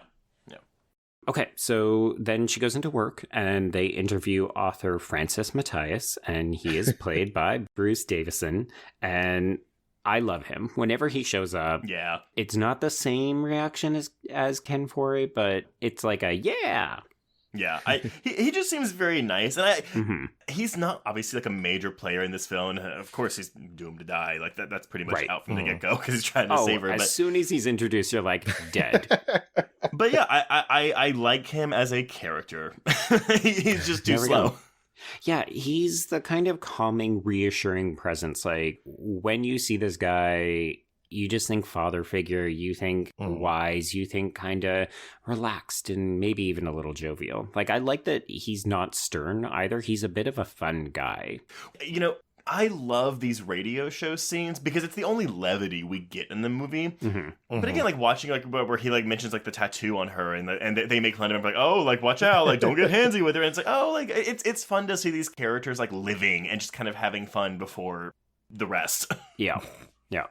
Although also, of course, I'm sure all of our feminist listeners are like, it's also a symbol of the patriarchy and how, like, this woman is sexualized and she needs to break free of these fucking bonds that society has imposed on her because, like, your male coworkers should not be talking about how you want to fuck the old dude on your show. I almost think it's a commentary of Zombie being like, oh, you think I sexualize my wife too much? Fuck off. Like, let me do what I want to do. And also, she's clearly fine with it. I mean, he literally opens the film with her nude in bed. It's like, yes, here, you came for this? Fuck all, y'all. You got it, and now let's move on. Yep, exactly. 100%. Okay, so Francis is there to talk about his book, Satan's Last Stand, which is about the Salem witch trials, as well as current-day Wiccans in Salem. Just in case anyone feels like we have not addressed it, the depiction of the witches in this film is closer to European witches. Zombie is like, yeah, they were just more interesting. Like, when he started researching Salem, he was like, oh, they all just got hanged. That's not very cool. Because I was like, this is kind of folk horror, isn't it? It 100% is, yeah. Okay, cool. Yeah, I would have enjoyed seeing a film version of this that was actually also set in Europe. And then I saw people saying, oh, if you want more of this kind of film, go and watch the Johnny Depp film, The Ninth Gate, which is kind of the same and set in Europe. Okay. I actually don't mind that film, but I mean, Johnny Depp. No. And Roman Polanski. And Roman Polanski. That's what I was going to say. You've got the double. The double there. Yeah, doesn't it suck that if we want to talk about the devil, we always end up having to bring up Roman Polanski, and it's like, fuck, man. Oh, yeah. Because Rosemary's Baby. Because that's the other film that this movie gets compared to all the time. Oh, it's like a 70s Rosemary's Baby set in 2012. Yeah. We'll just go for, oh, God, what is it? The Sentinel. Oh, yeah, that's a good one, too. We can pivot to that, and we can talk about...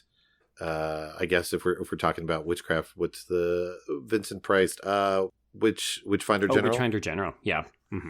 We can put those out there. And we can put some of the Bava stuff instead. Oh, sure, yeah.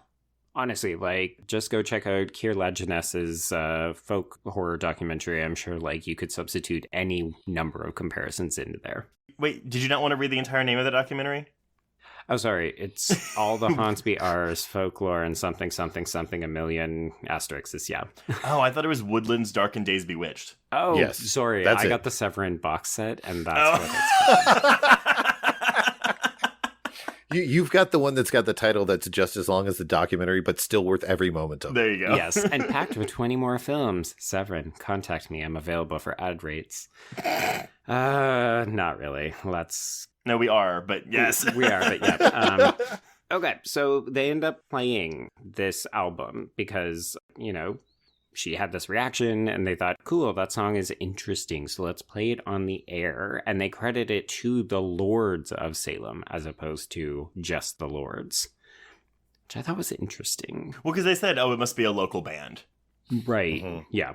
It's just kind of fascinating when you know that this is also a group that has put a curse on explicitly the women of Salem. As we're about to see, because a bunch of them, including Miss Barbara Crampton, are about to go into a trance. Yeah. Can we just point out that Barbara Crampton is wearing a Primus ringer tee? I don't know what that means. It's literally the shirt that she's wearing, the style, with the ring around the neck and then the short sleeve, but it's for the band Primus. We're not music people, so yeah, I'm sorry, Adrian. Okay. I don't know what you're talking about. It's a very popular band. Les Claypool was the front man of it, so it's just interesting to see Zombie directly calling out Primus like that. Musician friend. I'm really glad we have you here because I bet you there's a big chunk of our listeners that is like, thank you. You mentioned Primus. They talk about media literacy, but they don't know music. What a bunch of fucking idiots. That's my one contribution, and I probably got something within it wrong. There we go. Oh, yeah, I did want to correct us from earlier because it's definitely not Dragula in Bride of Chucky. It's Living Dead Girl. Okay, I started saying that, and then someone said Dragula, and I was like, oh, maybe I'm wrong because I really don't know. So stop the tweet. I don't want to see it. And there's probably also people who are yelling about more human than a human out there too that you guys could have referenced. Don't know what that is. I don't know what that means. If you heard the song, you know exactly what it is because it's been used in a ton of movies. Too. Okay, moving on.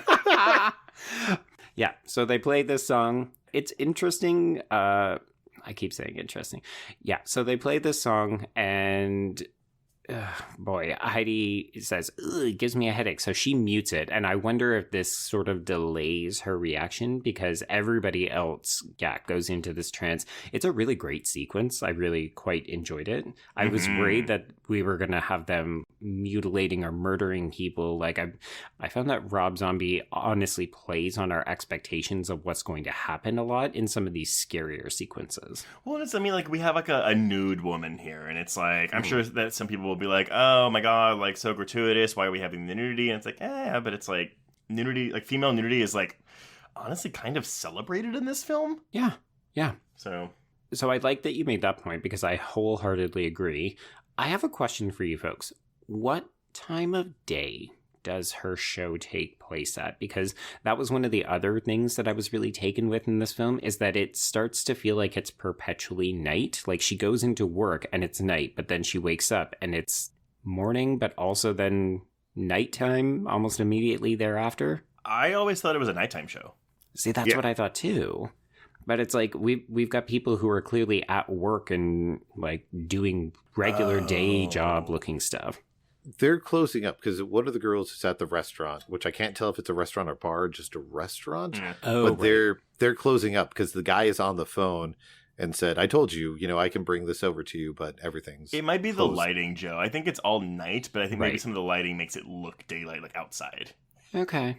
Interesting. Yeah, because I couldn't tell if it was an artistic choice or if it was, we've got a limited budget, we're shooting a lot indoors, so we're working with it. But I found the temporal sort of fluidity was part of the thing I ended up really enjoying because I was like, I can't get a fix on like what time of day it is or where she's been and so on. So I thought it was a plus. Well, the main question that I'm trying to remember in my mind, maybe you guys are smarter than me, but when is the witching hour? Isn't that right before midnight? Okay.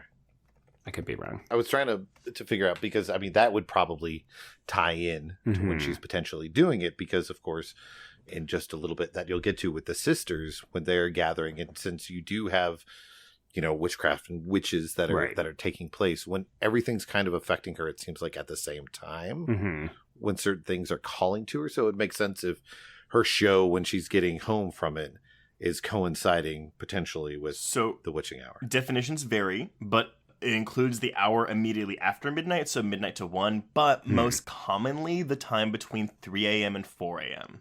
Oh. Okay, see, that's what I thought in the back of my mind. I can't remember what the Exorcism of Emily Rose. I think is the one that they play with a lot where like things are continually happening around like 3:14 or something like that. Yeah, it is because in the Western Christian tradition, the hours between 3 and 4 a.m. was considered a period of peak supernatural activity. It is referred to as the devil's hour due to it being a mocking inversion of the time in which Jesus supposedly died, which was 3 p.m. Oh, interesting. So that's the thing I learned for today. So we could say that she's doing a show that maybe is getting over sometime between like midnight and 1-ish.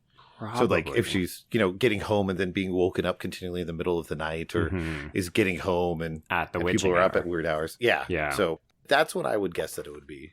Okay. I like this line of thought. I'm in agreement. So before he leaves, Francis is kind of the only one who's clued in that there's something slightly unusual about this music, and it bugs him. So when he gets home, he asks his artist wife, Alice, who is played by Maria Conchita Alonso, who Trace's cheat sheet helpfully reminded me is from The Running Man with Arnold. I was like, oh, that's why she looks familiar. Cool. And he ends up pondering this sort of mysterious band some more. Like, he wants to know a bit more. So that's cueing him. If we were looking at this as a European film, we'd say, oh, well, there's the investigator for this movie. Yeah, exactly. Because it's definitely not Heidi. No, Heidi has no fucking idea what's going on, and that's what adds to the tragedy. Mm-hmm. So speaking of her, despite her exhaustion, when she comes home from work, she's lured into drinks with Lacey and her sisters. And these are new characters, Sunny, played by Dee Wallace, and Megan, played by Patricia Quinn. Yes. I don't know about y'all, but I wanted more of these three ladies. Mm-hmm. Like, yes. I would have watched an entire film about them. Yes. So I have a question for the two of you, and it's just because I have my perpetual queer reading glasses on. But we say that these are sisters. One of them has obviously got an accent, which is not, a deal breaker kind of thing. But I was like, are we lesbian sisters? Because, like, sisters is sisterhood as in sisters of Satan, part of a coven. Yeah, they're not blood related. I never thought they were blood related. It's coven sisters. But I was definitely like, there's a lesbian vibe in this room when Heidi walks in. I mean, you could argue that just in general, because it's a bunch of women working together to birth and raise the Antichrist without a man. Right. Yeah. I mean, there's something to be said for homosocial bonds. So yeah, I think that's the more obvious reading, which is just like, yeah, this is a collective of women who are getting shit done without any men, because fuck all them men.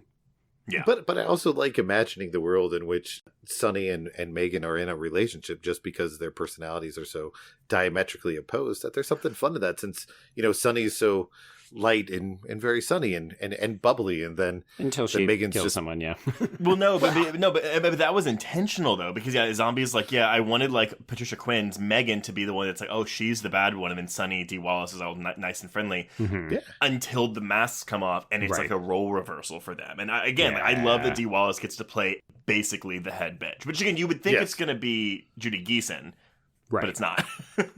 Yeah, she seems to be the instigator, like the person who brings everything together, and then Sunny is the one who gets shit done, and Megan is the one who kind of stirs the pot, because as soon as she gets Heidi in her grasp, she's like, I'm going to do a palm reading, and she reads her fate line, and then she starts talking about wicked thoughts and exploding juices. Oh, it's so good. And again, like, this is playing into what Adrian was bringing up about how, like, when you're in AA or an NA, you have to put in, like, call to a higher power, things you cannot change. And that plays into this destiny. Like, destiny you cannot change. It is destined to happen to you.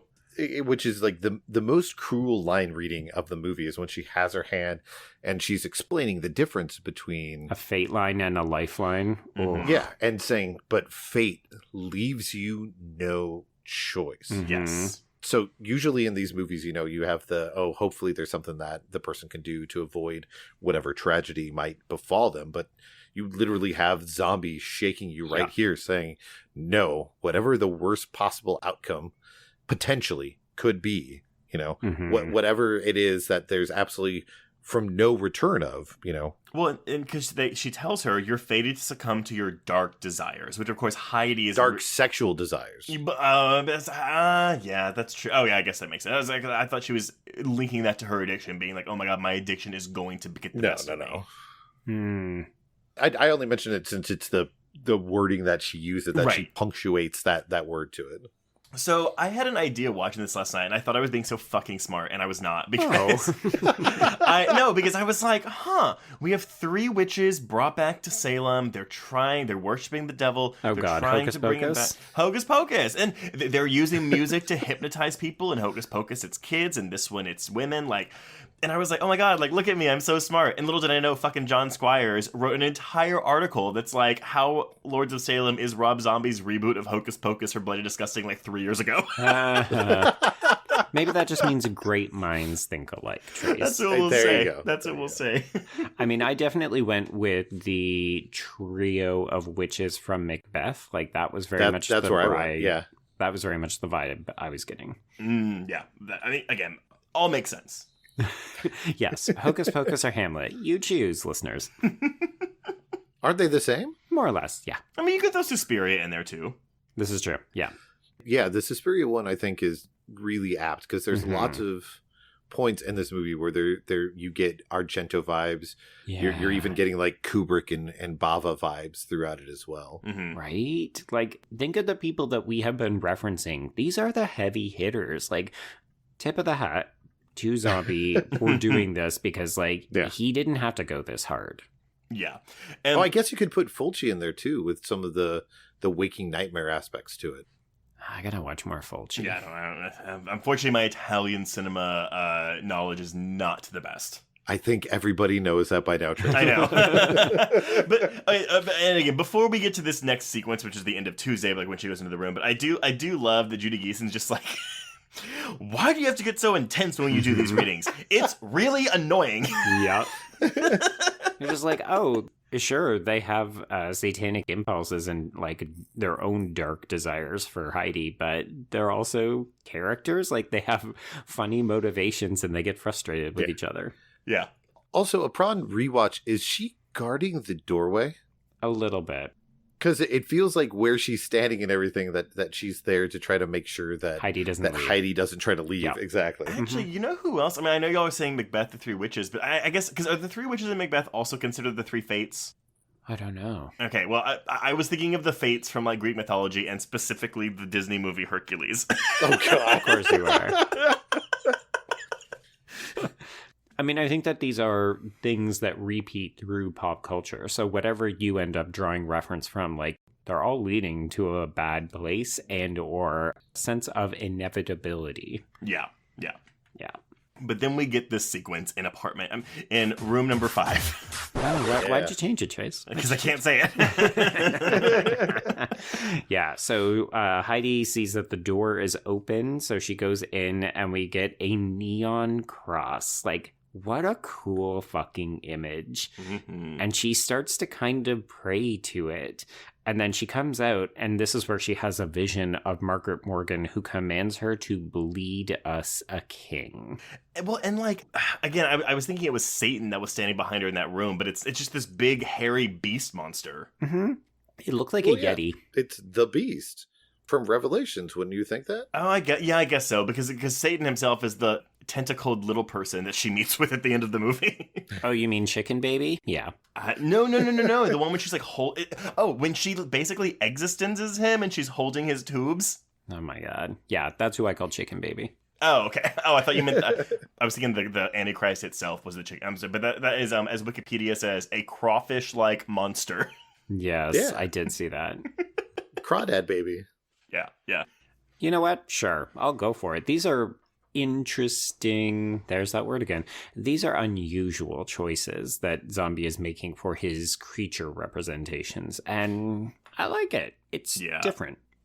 Yeah, I mean I think that's what's cool about the Beast, because it's just there in the outline that you have Mm-hmm. and the way the room is lit, and it's not lunging towards her. It's not trying to tear her apart and she's waking up. It's just the otherworldly presence of it being there. Yeah. And all of these things are getting closer, right? Like the visions are getting stronger. These creatures seem to be advancing on her, which when you think that she has already been selected, like she's already fucked. She doesn't even know what's happening. She thinks that it's a nightmare because she wakes up in her bed and you can tell that she's reassured. Oh, okay, well, I woke up in my bed. I was clearly just dreaming. It's like, nope, Heidi, you're fucked. You're done already. Okay, so now we're into Wednesday. Woo. The days start to speed up.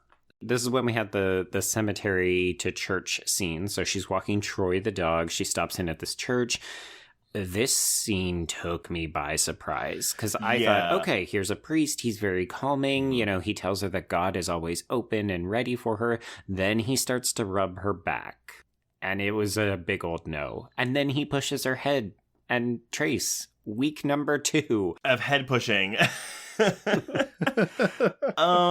Okay, I can see someone watching this and being like, why is this in this movie? Like, this is unnecessary, blah, blah, blah. For me, I don't know, I'm kind of working through this in real time right now, but it's, if we're tying it into the witches of Salem who were like, oh, like, God didn't work for them, like, God... Like, they truly believe God is the great deceiver, you know? Right. Yeah. And I mean, again, like, you know, women have traditionally in history been of lower social stature than men because that's just the fucked up patriarchy we live in. Right. So this is just the actual, like, embodiment of that. She's literally getting raped by God's proxy. Wow. I don't know. I mean, and maybe that doesn't explain it away, but that's how I always view this scene. Has been like, oh yeah, like she goes to seek solace in what should be a place of comfort and forgiveness and understanding, like her NA team says. And instead, she is sexually assaulted by the man who is representing Jesus and God in this scenario. Well, yeah. While spouting, you know, scripture and belief. Yes. Yeah. Yeah, it's very much maybe a subconscious, because she is not conscious. This is a dream sequence. But it seems very much like her sleeping mind is saying, you can't trust the church, or you can't trust conventional religion. It will not save you. It will only hurt you. Yeah, it will rape you body and soul. Yeah. But it also could be, these aren't her thoughts. These are thoughts that the witches are placing in her to weaken her spirit, her resolve. Entirely possible. To make it easier, to get Satan in there. So I think it's also telling then that when she's trying to recover from this, because she runs out of the church, she's got the dog, and she doesn't run far because she's literally just sitting at the end of the steps. But she sees this figure walking up to her. It's a man walking a goat, but it's also not a man because it kind of looks like David Cronenberg from Nightbreed. And I think that this is so striking, and it's very telling once again, right? Like, it's a figure who is slowly advancing on her. Yeah, and this is the actor playing Whitey, by the way, that's doing this character. Oh, my, okay. That is actually even fucking better, because that is the last person that she thinks she can trust. So the fact that they got the actor who is doing it, I mean, I'm sure it was a budgetary thing, but also that is perfection. So the man they had to be in this role didn't show up to set, and they needed to put someone in the suit. I thought it was going to be like Berryman or somebody that they got to do just because of how tall he is. Yeah. I really like this just as an image. I thought it was very striking. I think it's creepy. Like, you're just looking down this desolate, like, dirt road in a cemetery to look at this suited demon walking a goat to you. Yeah, that was one of the images that stood out as being Fulci-esque by having that kind of living nightmare logic. You know, breathing in. She just had the scene that was clearly a work of her subconscious, or when she was falling asleep. Here she is. She feels like she's awake, but she's seeing something that doesn't feel as if it's of this plane.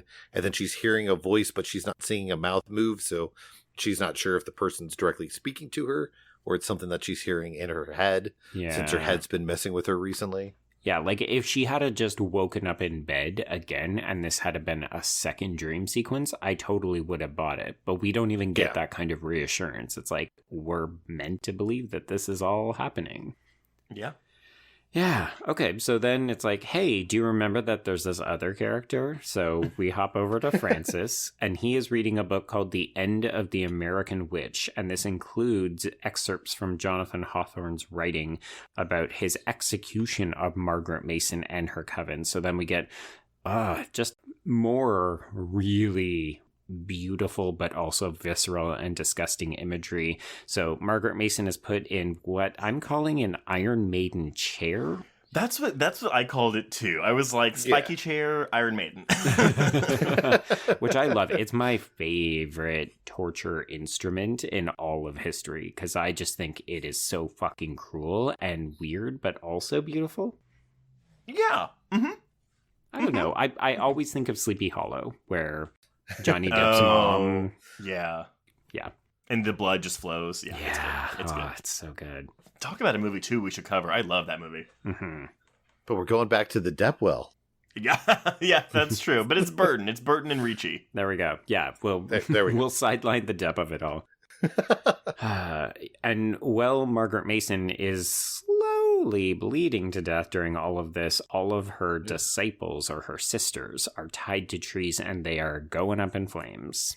So this was going to be also something that opened the movie. Like, they were going to put this earlier. And I was like, I think it actually plays better Yes. to follow this story as we progress in Heidi's narrative. Mm-hmm. Well, it works with zombies feeling for taking something that you believe to be true about people one way, with, you know, viewing them as just being the Satanists. And then here it is seeing them in this weakened and saddened state because somebody else is oppressing them and doing terrible things to them, that he's again flipping it. So at this point, when you've already got the preconceived notions of how you think they are, he's flipping it again by having this here. So I think it works better. Yeah, because the other way would have been, oh, you feel sorry for these women, and then you find out, oh, no, they're cutting babies out and spitting on them. Whereas here you think, oh, well, these women probably deserved it, but this torture is inhumane. It's not like this guy is better than them. He's just different in a whole new shitty way. Yep. I'm sorry. That was a really good, succinct opinion. Just leave me hanging there, guys. It's fine. It's okay. It's fine. We couldn't argue with it. It was fantastic.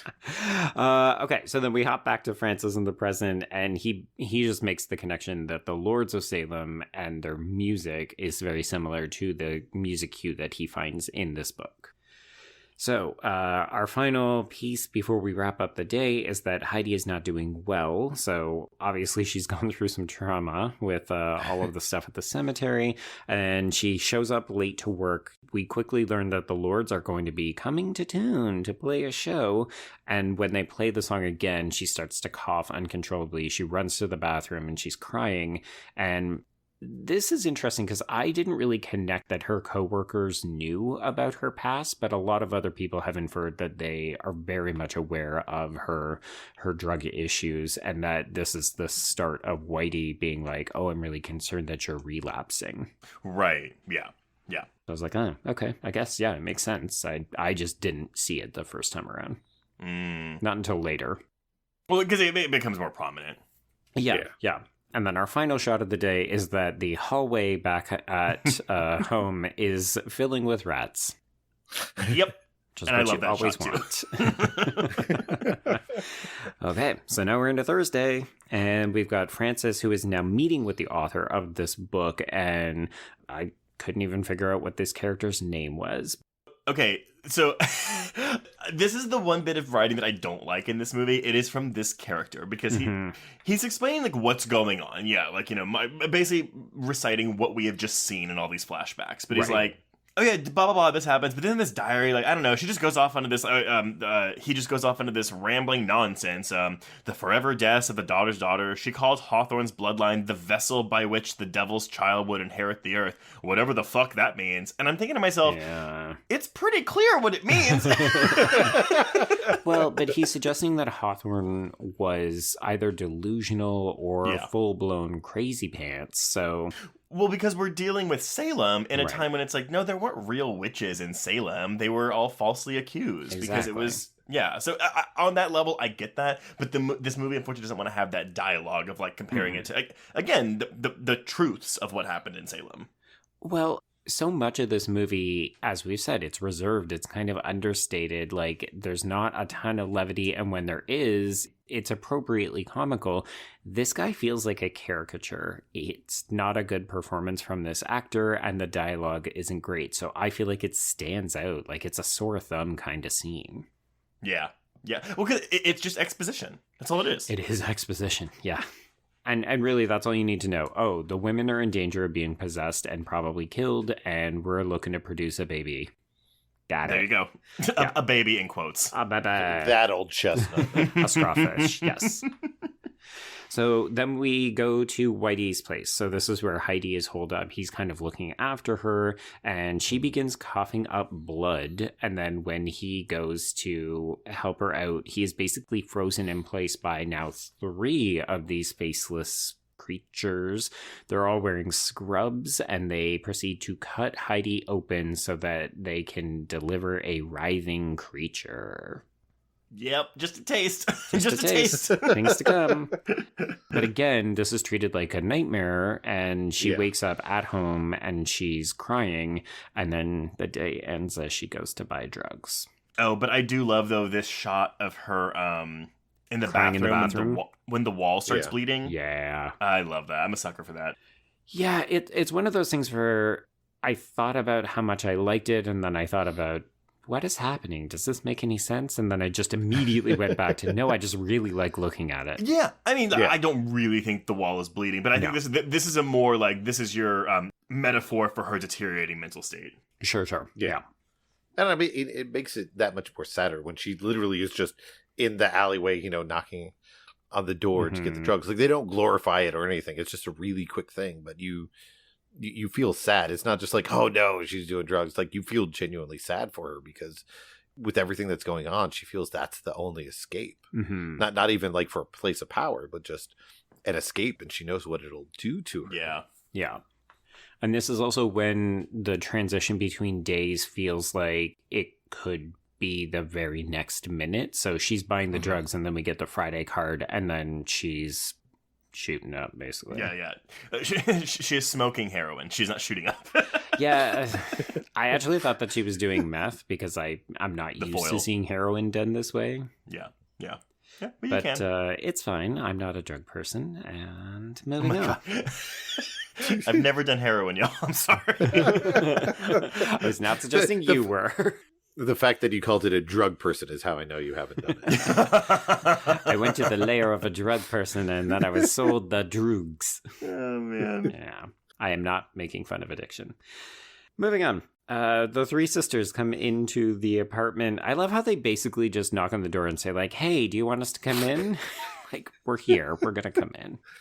We've got stuff for you. We don't know necessarily what's going on, but we look like we're going to make you an offering. Please let us in. None of this is weird. Also, you're on drugs. Yeah. It's interesting because I didn't know if they were supportive of her kind of out of commission-ness, or if they were there to make sure that nothing happened so that she would be in a place where they could then deliver her. Yeah, I think that's probably the case. I was like, they just come in and they plop her ass in a wheelchair, and they're like, all right, time to go to apartment number 5. Basically. Yeah. I do, and I mean, I just want to read this just because, I mean, I don't know, there's something so pretty about how blasphemous this is. As they're wheeling her, the three sisters all say in unison, oh, Father, you'll give us the venom.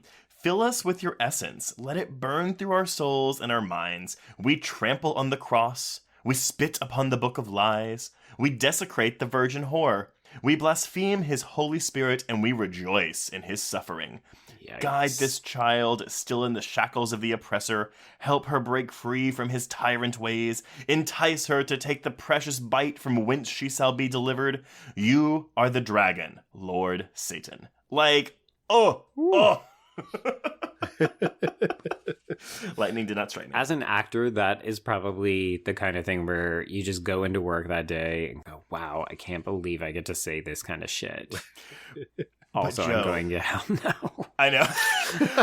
How gorgeous, the two of you, is when they open that door and it is just this opera space. Yes. Ugh. Yeah. So I knew that the movie had a big, bombastic, kind of surreal ending, but I didn't know anything else about it. And I certainly wasn't expecting these scenes to precede the level of madness at the end. Ooh, so when she goes through that door and we just see that it is a giant auditorium and there's this weird creature with tentacles that she grabs, and I was just like, this is some Lynchian shit, and I am fucking here for it. Like, this is Mulholland Drive done by Rob Zombie, and I love it. It's also an interesting method of intercourse, right? Like, that's where I got the existence out of it. It's like, oh, like, he's just like, she's holding his tentacles like joysticks, and that's the method of impregnation. 100%. Yeah. But it definitely goes into wearing your influences on your sleeve, with him playing things relatively straight when it comes to the visual sense and the chaos that goes on. And yet once you more or less enter the threshold that is the giant auditorium that everything takes on, the giant operatic nature of it. Yeah. And just things get crazier and weirder. Like so many of those movies that he was influenced by in like the 70s and 80s are like, we have a minuscule budget. Right. We're going to do everything straight. But then when it gets to the very end and it comes to the climax, we are going for broke. Yeah. When I saw this, I thought, okay, I know what's happening. This isn't the way I would have expected him to shoot it. But then I also thought, I've seen Rob Zombie film sex scenes and also sexual assault scenes. Like, we've talked about how people could lobby criticisms at this film for being misogynistic or like featuring female characters in the nude and so on. Like, this is an unorthodox but restrained way of showing a different kind of sexual assault. Yeah. I was surprised. It's definitely upsetting. It is not. It's not pretty. Oh yeah. See, I'll confess I didn't find it upsetting because I understood the implications, but the way it was shot was so, I'll say it, interesting. I was like, just like, because you see the tentacles and then you're like, wait, what? Oh. Yeah. But it also doesn't quite sink in because then it's like, bam, Friday's over. Move on. Well, but before we get to Saturday, we just have this shot of her sleeping as the little Satan thing just walks into frame and stares at her. Like, it was really funny because on the commentary, Zombie was like, oh yeah, Sheri wouldn't open her eyes during the scene because she couldn't look at it. She would laugh. Was she scared of it or did she find it funny? No, she was scared of it. Oh, okay. I think it was also really gross to look at. I mean, it's kind of gross for us to look at, too. Yeah, it's not pretty. I mean, there's lots of gross things that happen in the last, like, 15, 20 minutes of this movie. Let's not beat around the bush here. Oh, I forgot about the jacking off of the bloody penises. Yeah. We'll get to it. Yeah. Okay, well, let's get to it. So it's Saturday. Shocker, folks. This is the last day.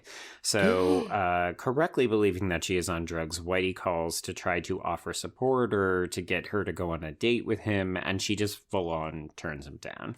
So this, to me, is Sheri Moon's best scene in the film. Like, she's not doing anything, but it's that moment too when she gets to the phone and you can hear Judy Geeson and off camera go, "You love him, don't you?" And she just bows her head and just starts sobbing, and it's just again, like, there are not like big moments for Sheri Moon in this movie, but this is such an important little understated moment for her. Well, it also feels like it's the last opportunity, right? Like, if she left the house, if she went to Whitey, maybe things could be okay, but now she knows it's too late. This is her basically giving up and saying, okay, this is my fate and I can't fight it.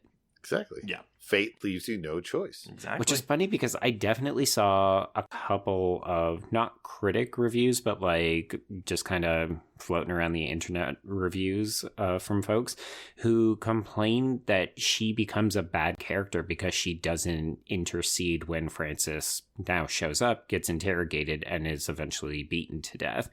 And it's like, oh, she just sits there and listens to him get murdered, and she doesn't try to stop anything. I was like, what movie are you watching? Yeah, I feel like at this point, I mean, A, she's recovering from sexual assault, and she's probably going through withdrawals. Yeah, well, and she's also just dating a baby.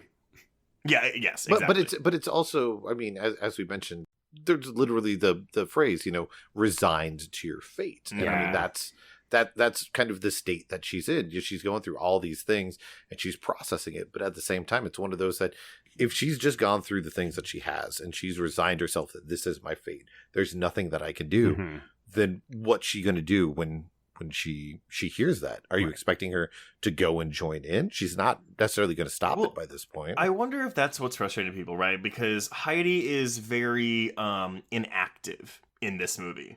I wouldn't even say she lacks agency.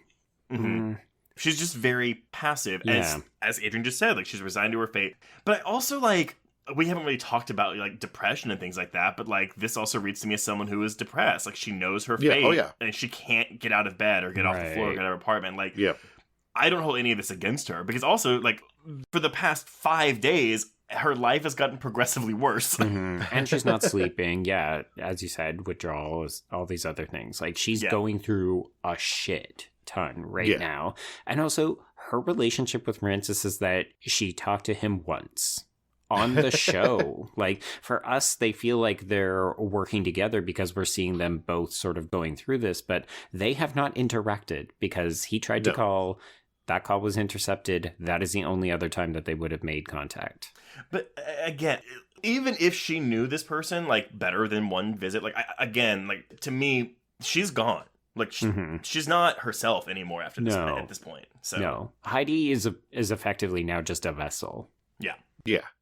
I mean, I think it would be slightly different if, like, some of the things that France is doing, if that was injected onto, like, Whitey, I think it would be different to feel that way. But like you said, because of the remove that there is, because for the majority of the film, they're on two separate paths. Yeah, you know, they're parallel, but they're not interacting.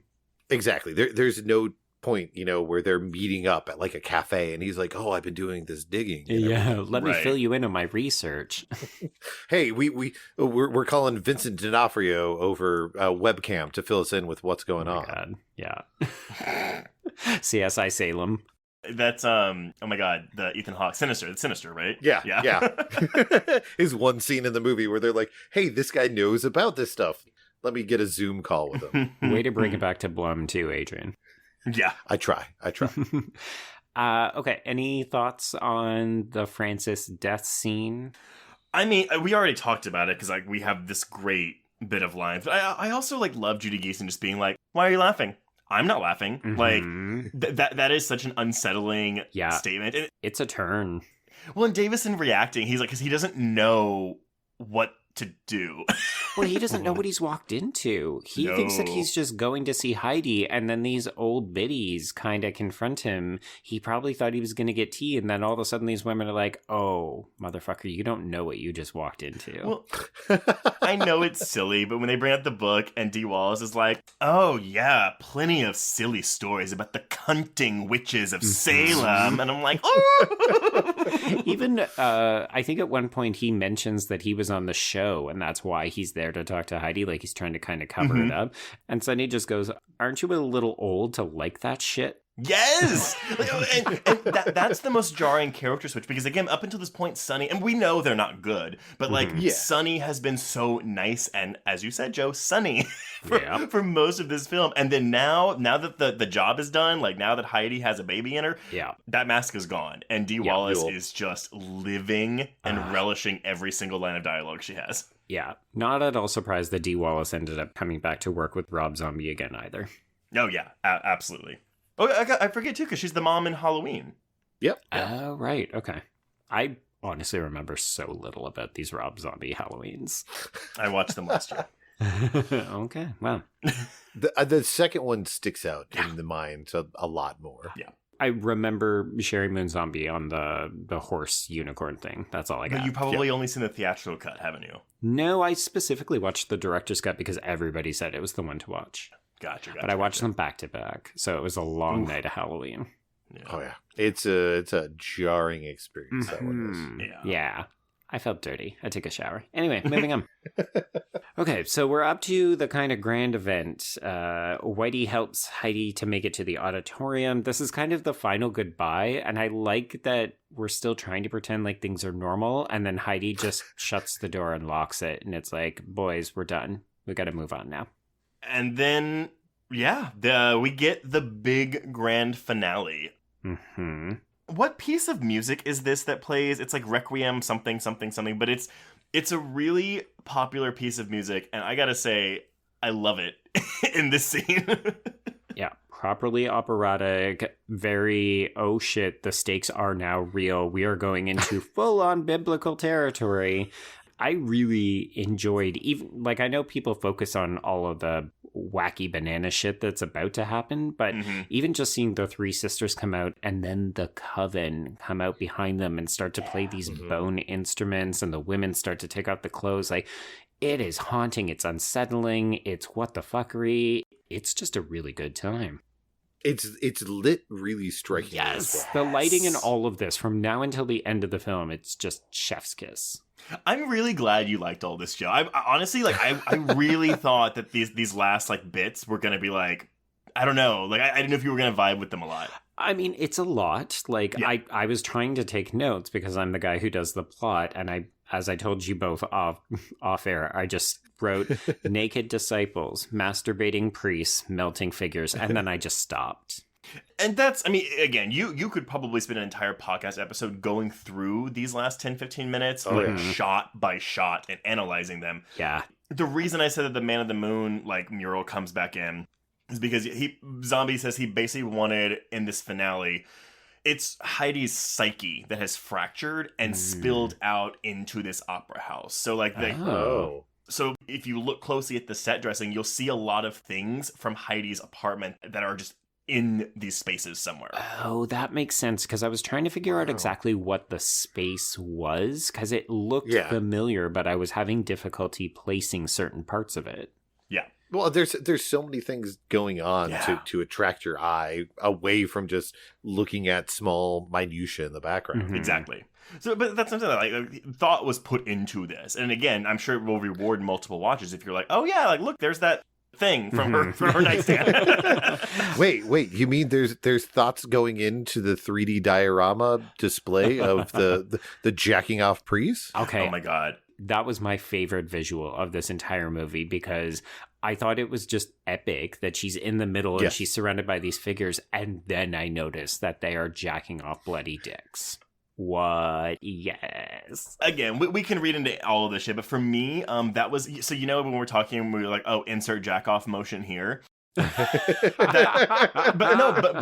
that the priests jacking off their bloody penises to me was again the physical representation of what priests do. They just spout quote unquote nonsense to people that don't believe in it, and so that's what they're just sitting there jacking off, because that's what they do when they're doing their sermons. Interesting. Yes. It also felt very, I know it sounds weird because we're talking about somebody who very much is an artist and it's a visual medium and stuff, but it felt kind of like Matthew Barney Creme Master. Oh, I'm sorry, Adrian. Elaborate. He was a visual artist who had all these crazy images that he would do in the Creme Master cycle, which I guess you could call movies in a way. Okay. But I mean, they're the types of movies and stuff that would be put on in an avant-garde museum. Yeah. Because they were basically art installations with the way, but the imagery that he was playing with and stuff would be stuff like that, where you're taking something that is religious in a way and has a grotesque angle to it, but it's also very artistic. Mm-hmm. So you're having this confluence of feelings and emotions when you're watching it. And it's interesting because of how artistically done it is with the stuff that Zombie does in the past. When you think back to Devil's Rejects or to House of a Thousand Corpses, where it's very in your face and meant to be more exploitative and shocking, as opposed to this is something that's being done on a genuinely artistic level. I'll push back against that slightly, because I don't think that the other examples are not genuine artistry. I think that this is just being delivered in a slightly different fashion. Yeah. It feels less confronting and more in sync with the kind of film that we've been watching, if that makes sense. I meant just more so along the lines of an art installation. Oh, I see. Okay. Type piece. Okay. Well, whereas the other stuff is just, this is a movie, we're beating somebody to death, right? And their brains are exploding just because that's what we do in a movie. Beautiful where this gore. one feels like You're right, no, because the way that a lot of this is set up is art installation, or even just staging, like the shot when she's standing between the trees and it's really foggy. And it's okay. This is clearly it looks like a high school production set, but it works for me. It's so cool. Well, Adrian, you even said it. It looks like a diorama. Yes. exactly. I definitely got that. I saw a couple of people reference Jodorowsky, and I definitely was like, oh, hello, Holy Mountain, we're going there. I see. Yeah. Not enough excrement, though? I mean, I prefer, just different geographic shapes in bright colors. I don't need as much feces. Unless that's what the mud is that's on the witches. Oh, God. We don't know. All this to say, somewhere in here, Heidi also gets to go back to the flashback witchy times, and the coven helps to deliver her crawfish baby. This is gross. Oh boy. That's an understatement. Yeah. Again, this is all. Again, it's such striking imagery. We have like her laying down. There's like this burlap cloth over her, and all the blood is pouring out of her vagina, and then like they're just rubbing her vaginal fluids all over her. Yep. As this thing crawls out. As they foretold in the fate reading, right? Yep. True. Yep. The juices.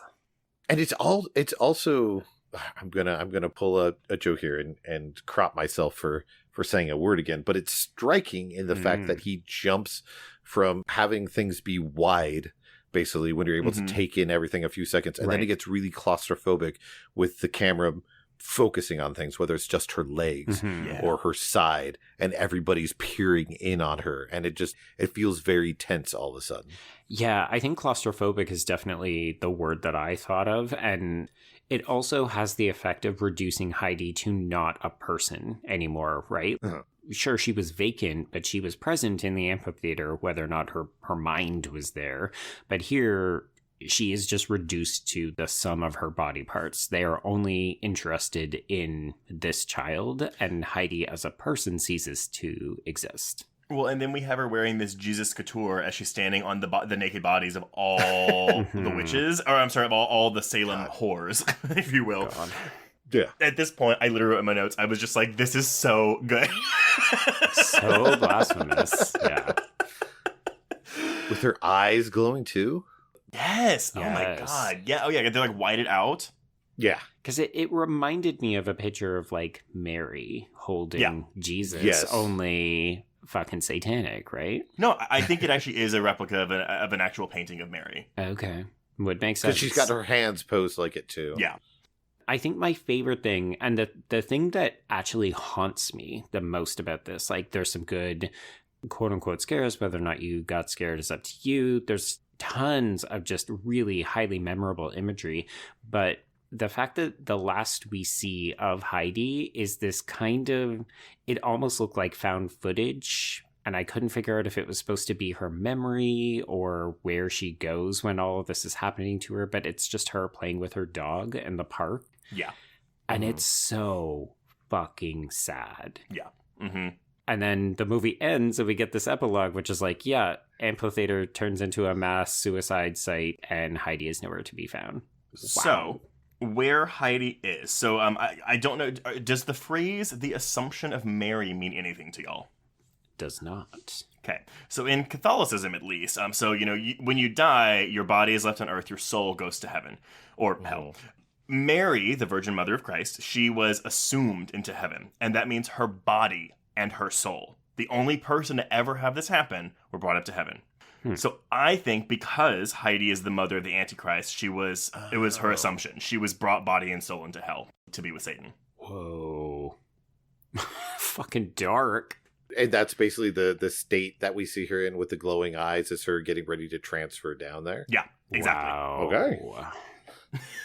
That's pure nightmare fuel for you there. Way to end it on a Debbie Downer note there, Jay. Well, no, but that's it depends if you think it's bad, because she could be having the time of her life down there, cozy up to Satan. Yeah, I mean, as we said kind of off the top, I think if you're looking at this film through Heidi's perspective, this is awful, right? Like, she doesn't know what's happening to her. She's getting sick. She's being used and manipulated by people. And then, she goes to hell. That's terrible. But if you think about it as she's found her true purpose, she's in a collective of sisters, women have reclaimed their position as like powerful agents and fuck men, like, there's a lot of empowering messages to be taken from this film, even though you could quote unquote see the witches as the villains. Yeah, exactly. And I think with that final image of her in the state that she's in, depending upon which route with the religion you want to go, since Trace brought up Catholicism, of course, we know that at the very end of your life, you can ask for last rites to be, to have your sins washed away so that you can be granted into heaven in a way, because of how freaked out and everything she is, with everything that's going on at the very end in the theater. You could see that vision of her with the whited out eyes and the assumption that Trace meant as right before she dies, leaves his mortal coil, whatever you want to say. Yeah. She accepts, that fate. It's not a choice, but she accepts that this is her place in, the history of the world or whatever. And that's her crossing over, that she's accepted it, as opposed to just being one of the husks in the pile of bodies that's there. Is that she transforms into this by accepting, this is who I am, this is my place. Right. Wow. Not gonna lie, there was a lot more going on here than... Let's say the one watch did not do it justice. But I agree. I'm not saying, obviously, you didn't get it all. But yeah, as someone who watched this movie once when it came out, and maybe once more, like 5 years ago, and I've seen it again. Like, again, it's a movie I do think it rewards multiple viewings. And I think just saying it's Rob Zombie being pretentious and boring is a massive, that's doing it a disservice. Yeah, 100%. Yeah, agreed. So, that is The Lords of Salem. Yeah. Before we tease what we're covering next week, because that's what we're doing right now, Adrian, let everyone know where they can find you on social media. You could find me at Adrian Torres. Just that simple, just that easy. After, I think it was like 5-6 years ago, I just bought into the fact that there's no way that you're ever going to have a name like Adrian and get away from any yos for it. So, just easy way for people to find me out there on Twitter. That's the main place I go, because if you have to choose one social media, I guess that's it. Sure. Yeah. You can also follow the podcast at Horrorversary, again, because it was really simple and easy. We had, the episode that we did with you guys, and then there was 2 other episodes that came out, and taking basically the month of January, which is hectic, off. But the middle of February or March, we're going to start up on the new line for this year. Ooh, exciting. Well, and also, Adrian, I can say this, but thank you for coming on. Yes. Because I think we've been trying to get you on here for a very long time. I'm honored to hear that. I love the show. I do listen to it a lot, just because it's lots of fun to see the films that you guys are talking about. I'm always interested in your guys' opinion, but then you guys have some of the best guests out there, and it always leads to really fruitful discussions, even if you don't think the films are necessarily going to do that. I mean, Look at how long we've been talking about Lords of Salem. I always like it when we talk about the movie for longer than the movie. Oh, yeah. But yeah, so thank you so much for allowing me to come on. Well, you are so welcome, and you are now joining the ranks of our amazing guests. So. Yeah. But listeners, if you want to get in touch with us, you can reach us on Twitter and Instagram at Horror Queers. Join our Facebook Horror Queers group to hang out with other listeners. Find us on Letterboxd to keep track of all the films we've covered and see our ratings. Also go to our YouTube channel, because we have kicked off our monthly Horror Queers Hangouts, in which Joe and I will hang out with 1 or 2 members of the journalism community and just talk about things. Talk about horror. Yeah, basically. If you have a moment, please go and rate and review us on either Apple Podcasts or Spotify. And if you want even more content, please support the show by becoming a patron at patreon.com/horrorqueers. So go subscribe to hear the results of the 2021 Hereditaries, our horror version of the Oscars, as well as episodes on See For Me, Last Night in Soho, and Scream. And of course, our audio commentary of the month will be on Psycho Goreman to celebrate its 1-year anniversary. But Joe, okay, what are we teasing for next week? For 2014, underrated and or underseen. Okay, what's a tease for this that isn't going to give it away? You know what? It's a film that if you say anything about it, people will figure it out. So I'm just going to say it's a film from 2014. And I will say it is. Oh, it's 2014 festival and theatrical release. So there's no date mix-ups here. But also, I will say it is underseen. It is not underrated, because the people that have seen it love it. Oh, yeah. We actually didn't talk about it. And not that I want to delay this too much, but are we all in agreement that this is an underrated film, Lords of Salem? I say yes. Yes. Okay. Yeah, because I feel like I know a lot of people who have seen it, but whether or not it gets the love, I would say no. Yeah, exactly. I think we're going to reach that point probably within the next 6 months to a year. Yeah. People will start coming out of the woodwork and being like, oh, yeah, why are we talking about this movie? Maybe when it shows up on Horrorversary. Yay! But all right, everyone. If you want to know the answer to the film we're covering next week, please keep an eye on our socials on Friday. There you go. And until then, we can cross out the Lords of Salem. Indeed, and cross out Horror Queers.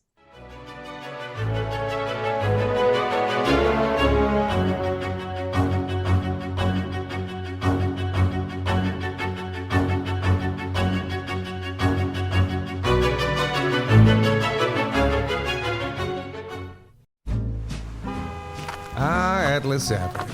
A long stretch of road that encompasses everything the city of Kennett Heights has to offer. Neon lights, traffic, crime, the hustle and bustle of everyday life, and the craziest of characters.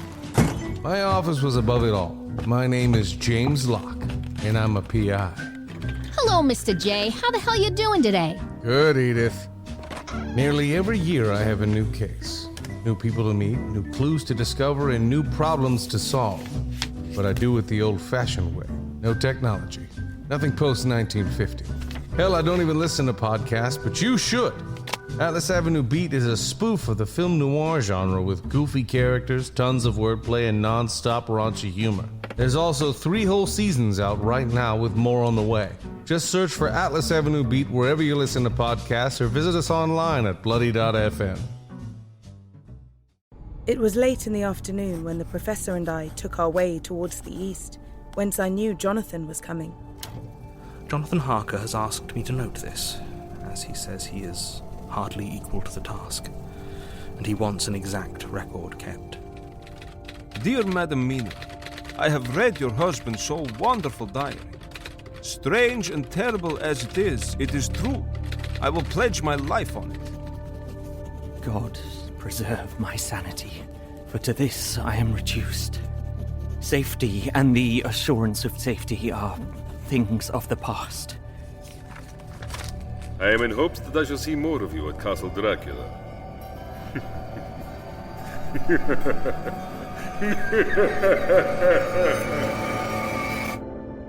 Listen to Regarding Dracula wherever you listen to podcasts, or find us online at bloody.fm.